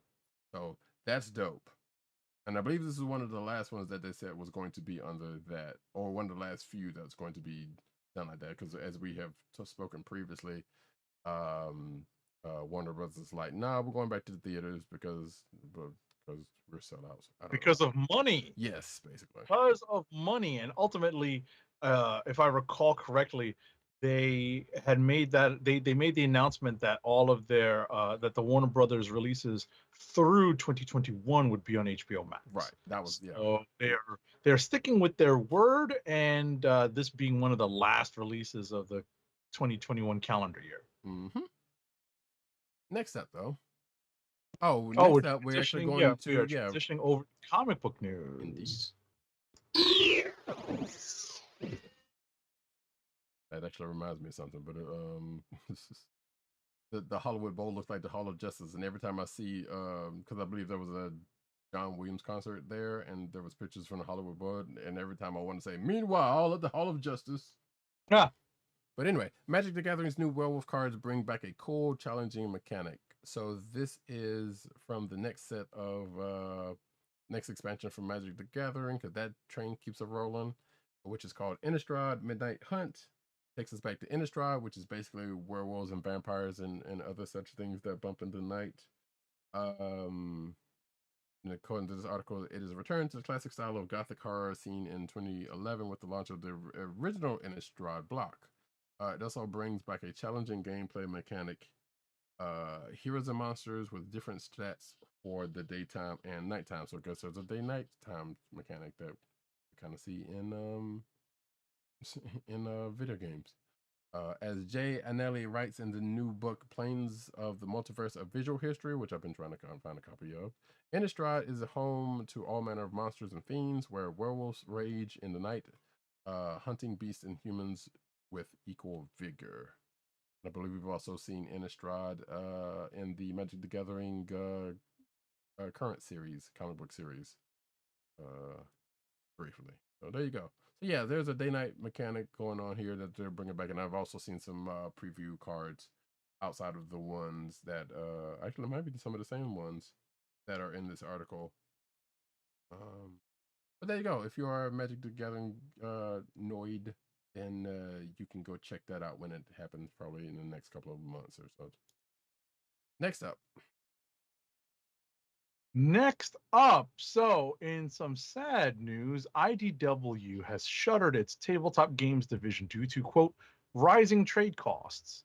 Earlier this summer, IDW reported to its shareholders that it had exited its tabletop games line of business during a quarterly report on earnings. The comics publisher and media company noted in the report that it had experienced a one-time loss related to tabletop games with the write-down of various capitalized expenses. The report also noted that IDW had exited from the tabletop games publishing business. IDW Games had recently let go of several key staff members in recent months, with no replacements immediately lined up. IDW's game imprint, IDW Games, had published a number of high-profile licensed projects, including a series of games based on the Teenage Mutant Ninja Turtles franchise. The TMNT games were campaign-style board games based off of IDW's Reboot comic series and raised over $1.5 million between two Kickstarters. IDW also published 2 board games based on Batman the Animated Series. Okay, so these were raised through Kickstarters.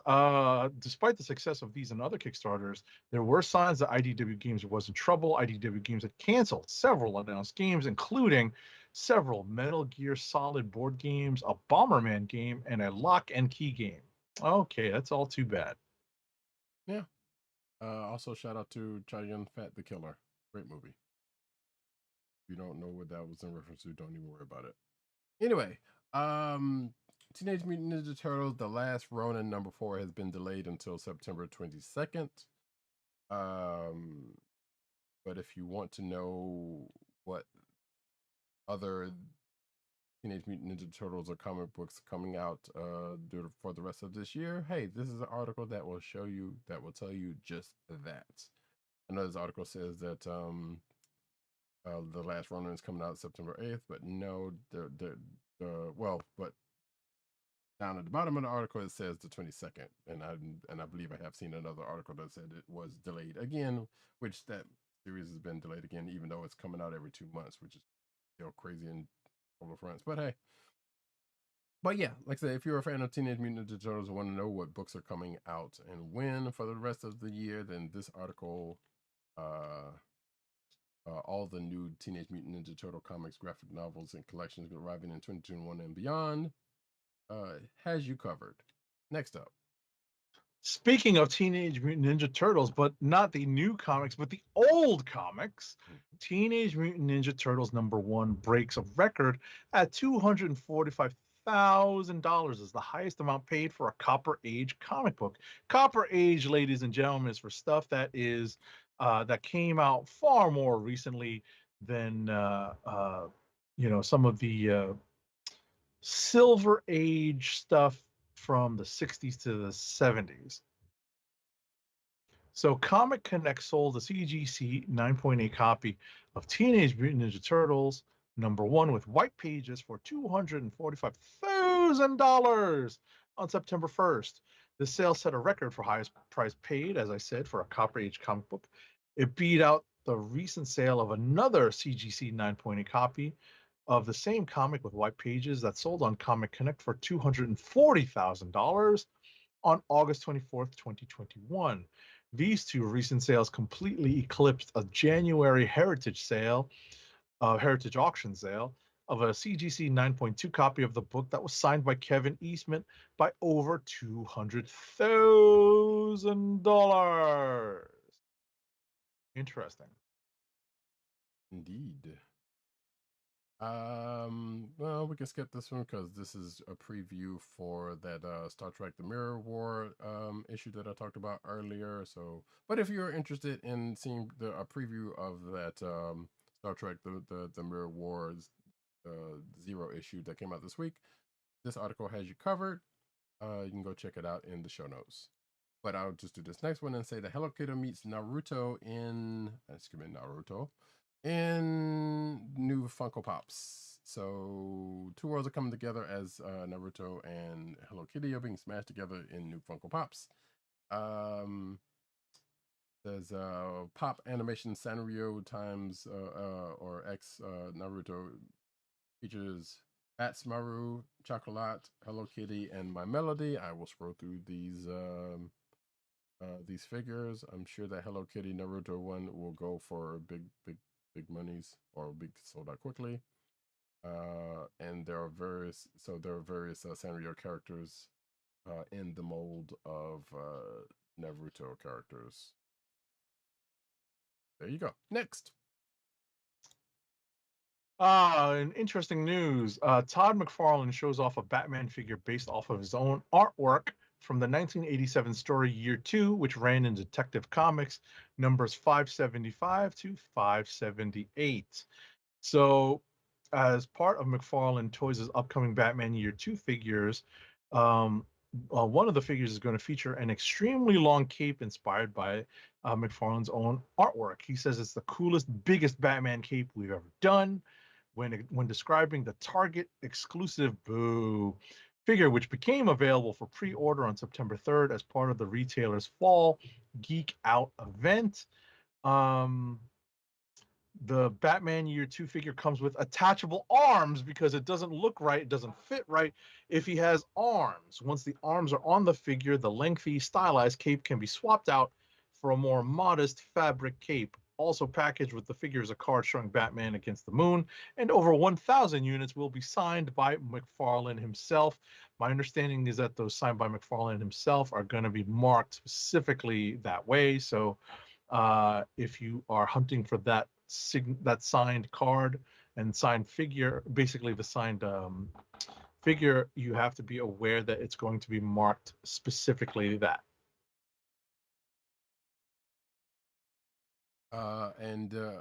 If you see, if you're watching the video version, which sometimes you should, you can see pictures of the figure in various forms.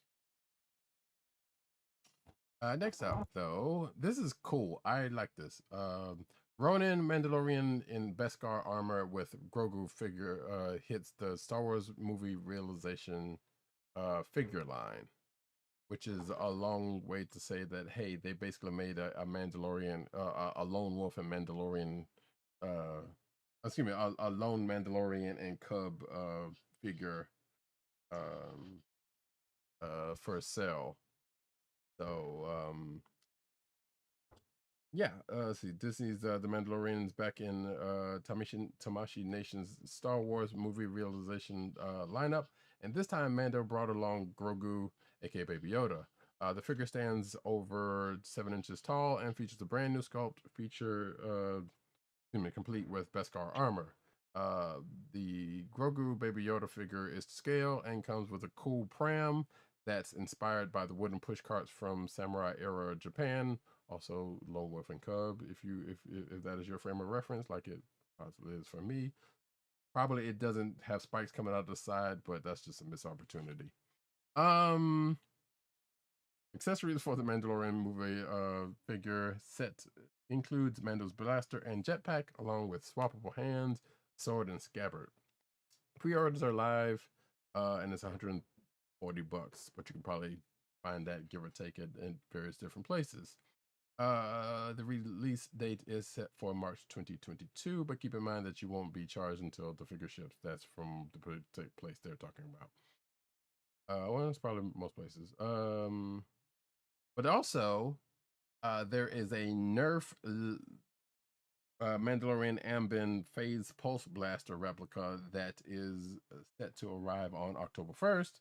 And you can also pre-order that, and it's $125.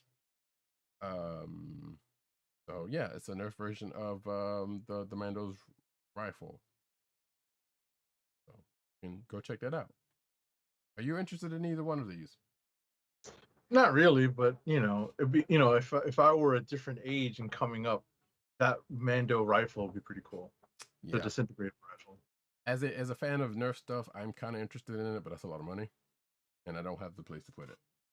I said, like, I cannot open up my closet and have a wall of Nerf guns like I've seen people have. No. Anyway, Scarlet Witch forms an I was about to say I got this one. Oh yeah, sorry. Go ahead. A preview for the Darkhold Alpha #1 sees Scarlet Witch form an uneasy alliance with a major Marvel villain. According to the solicitation for the issue, the one-shot story sees Wanda Maximoff gather the heroes of the world and unleash their inner darkness to fight a looming threat. The preview sees Wanda wake up from a nightmare vision of Earth's mightiest heroes overwhelmed by demonic creatures in Times Square. The next page of the preview sees Wanda reunite with the former Flame, Doctor Doom. Yeah. Okay. Yeah. Yeah. Victor has had some interests in his day. Let's say. Marvel teases a digital-only X-Men series from Hickman and Shalvey.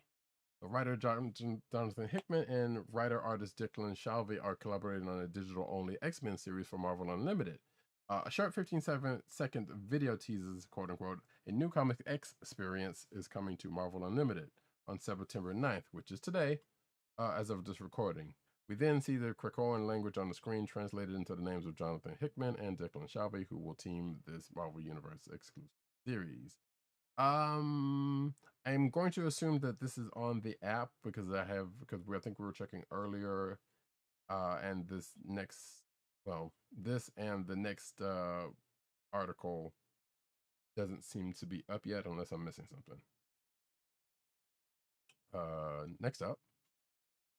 Next up, as reported by our very own Tim Dog 98, Marvel Unlimited relaunches with digital exclusive Infinity Comics. So yeah, I actually checked on my Marvel Unlimited app, and it is in fact reloaded and has a different whatchamacallit app icon. Mm-hmm. And for the life of me, I can't remember my password. I may end up having to reset it. And like a doofus, I did not jot it down or keep it in my password organizer. The relaunch of the Marvel Unlimited app features a new line of exclusive Infinity Comics starring the X-Men, Captain America, Black Widow, and more. Subscribers will get a new reading experience on Marvel Unlimited as the digital comic subscription service relaunches with new features, including that exclusive line of Infinity Comics.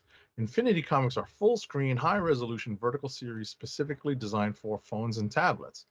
Fans will find 27 Infinity Comics available on Marvel Unlimited, with over 100 issues planned by the end of 2021. Leading the way are X-Men Unlimited, giant-sized little Marvels, Captain America, it's Jeff, Black Widow, Amazing Fantasy, Deadpool, Shang-Chi, and Venom Carnage. The list of creators include Jonathan Hickman, Declan Shalvey, Scotty Young, Dax Gordine, Alyssa Wong, Nathan Stockman, Kelly Thompson, Jared Duggan, Lucas Vernick, and Giaffo, former guest of the show, among others. I'm guessing that it's Jeff is the land shark from West Coast Adventures who gains some slight popularity. And I'm going to assume Kelly Thompson is probably the one writing that one, given that he was the one who was writing that volume of the Wackos. But yeah, so I like how they say Marvel Unlimited, all new, all different, which is a tagline for a past Marvel for several past Marvel initiatives. Indeed. So yeah, if you have Marvel Unlimited, you should be able to check that out now during the app. The website itself is wonky, but still going as it was, that I can tell. So yeah, there's that. Udon announces new Steins Gate hardcover omnibus and sequel manga. Excuse me. Udon Entertainment has announced that it will publish the Steins Gate Zero manga in English this fall, along with a special edition re-release of the original 3-volume Steins Gate manga. The hardcover special edition reissue will be released on October 21st and will only be available at retailers Barnes & Noble. It's 500 pages, and there will be cover art by the mangaka, and is Yomi Sarachi, who is the mangaka, and a photo poster featuring the series' heroine, and looks like there will be reprints in spring of 2022 for some other stuff. Next, Scott Kurtz and Carl Kerschel's Superman fan fiction story is finished after 8 years. Wow. Okay. It's finally been realized alongside glorious, inspiring art, originally written by PvP webcomic artist Scott Kurtz in 2013. After watching Man of Steel, the 5-page story attracted the attention of artist Carl Kerschel, who volunteered to illustrate it as a fun side project. After 8 years, Kerschel finally finished the comic and posted it on his website. "We did this because we love Superman," Kerschel said on Twitter, pointing out on his website that the short script captured the simplicity and positivity that he always longs for in a Superman story. Okay. So that means, quote unquote, real fans will hate it. Ah. Those suckers. Anyway, Leonard and Larry, Terry Barella's groundbreaking LGBT plus comic, gets a complete collection. Tim Barella's groundbreaking Leonard and Larry will finally be released in a complete collection featuring all of the original out-of-print collections of the classic gay comic, which was released at a time where there were very little in the way of gay pop culture, period. Let alone a regular comic about a gay couple. Larry and Leonard were created by Barella as minor supporting characters in a strip that did not end up working out. Instead, Barella put the spotlight upon the happy couple in Gay Comics with an X, number 5, edited by the great Robert Triptow. Where a still somewhat closeted Leonard is pressured to go out on a date with the daughter of a friend of his mother, and so he and Larry go out on a double date with the women of her roommate. Why does it feel like Frankie and Grace from Netflix? I don't know why. But anyway, this strip ended in 2003, looks like, and it is being re-released under Good Yarns Press, along with the other long out-of-print comics collections, like I said, and I think this is coming out at some point. It doesn't say a time frame. There you go. Next up, apparently the page for this story is down for maintenance if you click on it. Oh. But I'll just read the note. In the hilarious webcomic Beware of Toddler by George Gant, readers will follow the adventures of a man and his daughter, and the ensuing power struggle is entirely entertaining. The weekly gag strip regularly pits a father against his toddler daughter, and a few readers will be surprised to learn that the daughter ends up with, and no readers will be surprised to learn that the daughter ends up with the upper hand the majority of the time. So this is a webcomic. I'm not sure where it's available. I can't open the story. Is it on? Actually, luckily I have it up. And yeah, it's on Webtoon. Okay. So you said you can also read Beware of Toddler on Webtoon if you prefer. I guess it's somewhere else. Or it probably has its own site, I would imagine, but it's also on Webtoon. And speaking of Webtoon, last but not least, DC's Batman Day 2021 lineup includes a podcast, FaZe Clan, Webtoon, and more, which I believe the Webtoon that is about to be talked about is out already. Or at least the first issue of it, I think, is out already because of that collaboration with Webtoons. But DC has announced its lineup of content for Batman Day 2021, which features a podcast dedicated to the Dark Knight, 3 digital comics, and collaborations with FaZe Clan, I have no idea who that is, and Webtoon. Batman The Audio Adventures, which I think we have talked about previously, will debut September 18th on HBO Max for Batman Day. All 10 episodes will be available with its all-star cast. We won't go through it, but some names you know. Limited edition comic will feature popular FaZe clan members like FaZe Banks and some other people. Still don't know who these people are. In the superhero form and premiered September 24th. Batman Wayne Family Adventures is the first DC webtoon to make its debut, and that's out today as of this recording, or actually yesterday as of this recording, or actually, I guess day before yesterday. But regardless, it's out already. You can go check that out on. Actually, I'm not sure. I guess it's on Webtoons. But DC Universe Infinite would also make select Batman titles available to read for free, and a free sample for Batman The World will be available in booksellers and comic book shops nationwide on Batman Day, which I don't know if that Batman The World is out. I think that is out today, isn't it? What's that? Batman The World. Don't know. You have to check comic list or something. Yeah, I'm looking at DC's site right now. September 8th. Oh, it's going to be launches worldwide on Tuesday, September 14th. So the week of Batman Day is that Saturday. So there you go. That is it. Oh, wait, is that it? Yeah, that's pretty much it. So that is the end of the news and therefore the end of the show. But first, before we even get to the ad read, actually, I got a really, really, really quick, not so toy corner. Okay. But I just wanted to show this off as a new acquisition. Ha! I just remembered my Marvel Unlimited password. Oh, nice. Now I'm gonna jot it down. I would like to believe I jogged his memory, but I probably had nothing to do with that. Regardless, so here it's just one of those things that when you're not looking or thinking about something hard, that's when it comes into your brain, right? Pretty much. So go ahead. Here you go, folks. My green screen is slightly giving me a little bit of issue, but that's okay. You can see it here. I have in my hot little hands the Japanese collection of Transformers. So folks may know the Transformers that we know and love, G1, the animated series, is not the only series that's out there. There was also a Japanese version, a series that has been going on, probably still going on, actually. I don't know, in various forms. I don't know. That had been put out on DVD and Blu-ray. They have since discontinued said collection. So I think I think we talked about it, as of probably about a month or two ago, they stopped selling them for some odd reason.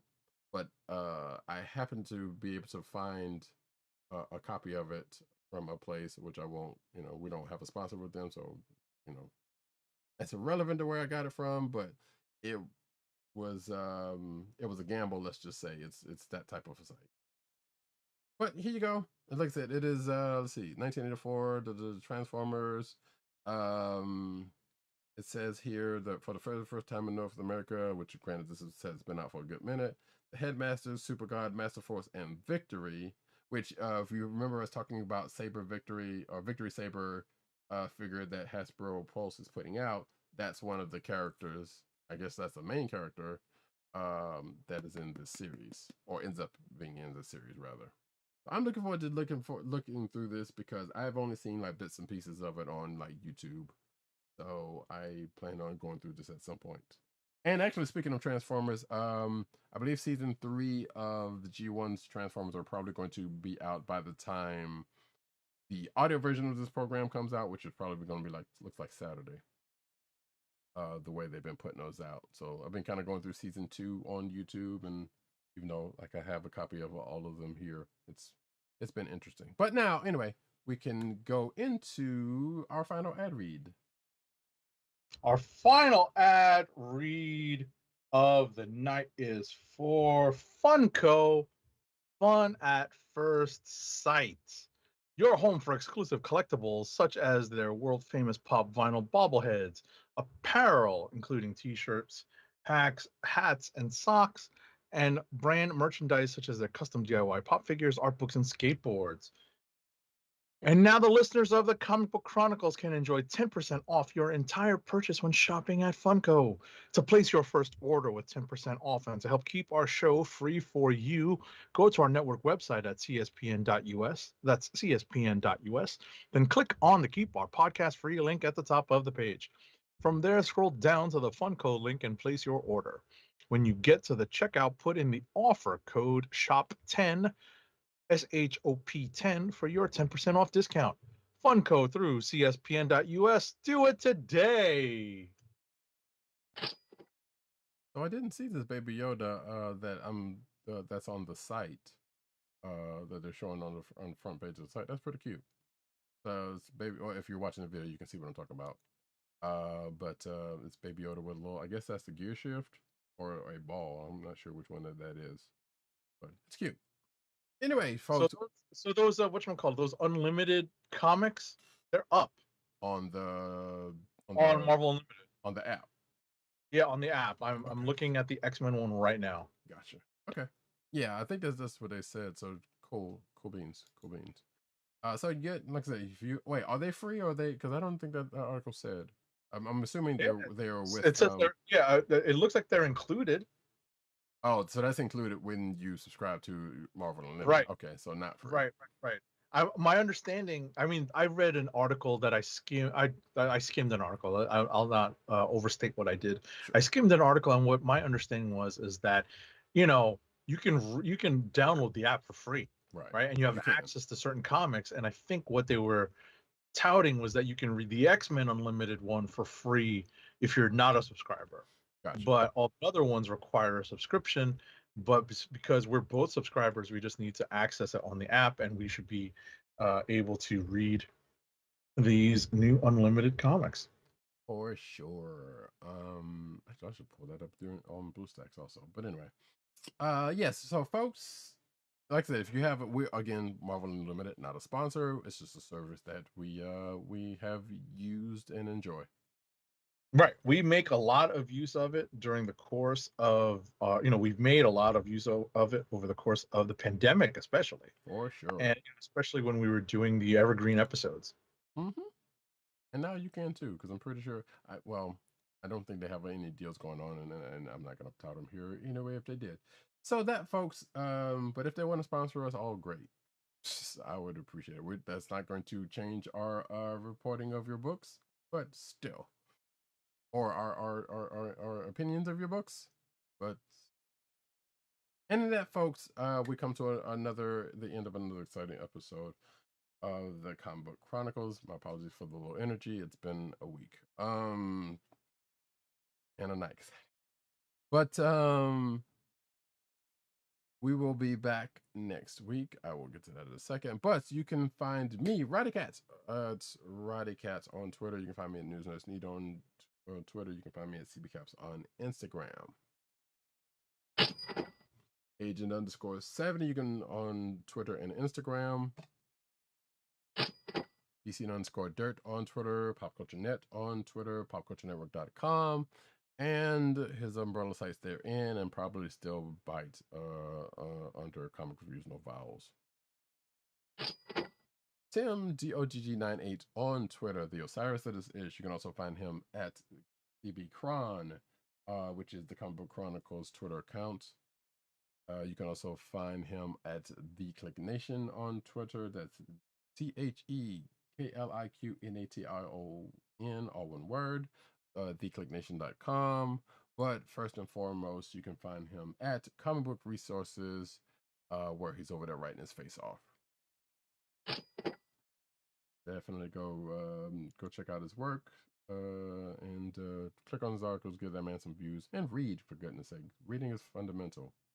People don't read anymore. Anyway, you can also find this here podcast on your podcast perusal place of choice, whether it be Google Play, Apple iTunes, aka Apple Podcast, Spotify, or the Coastal Podcast Network's SoundCloud page. But you can also find this podcast on the Coastal Podcast Network, which I almost skipped over, which is CBSPN.us. Do it today. You could also find us recording live every Thursday night, 9:30-ish p.m. on the Click Nations YouTube channel and twitch.tv/Comic Book Chronicles. Yeah, do join us sometimes. Ask questions. We don't mind. We may or may not be able to answer them, but we'll give it our darndest. Indeed. So yeah,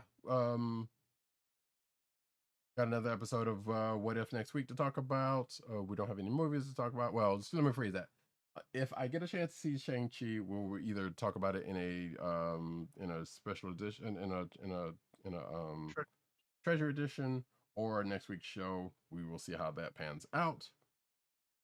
But we'll let you know one way or the other. Again, this coming Saturday, as of this recording, will be September 11th. So I guess it's not a celebration, but no, pay your respects to the fallen. Exactly. Pray in remembrance of the fallen, and we as we continue to strive to do better. Yes, hold reverences how you can. And again, like I said, there is that tribute issue that's on that's in this week's comic book and Marvel comic books, but also on Comic Book. You can check out for free if you go to the clickbait section of this show's show notes. And with that, folks, not to belabor this anymore, this has been the Comic Book Chronicles. Peace. Peace. One. Salute, mi familia. Salute.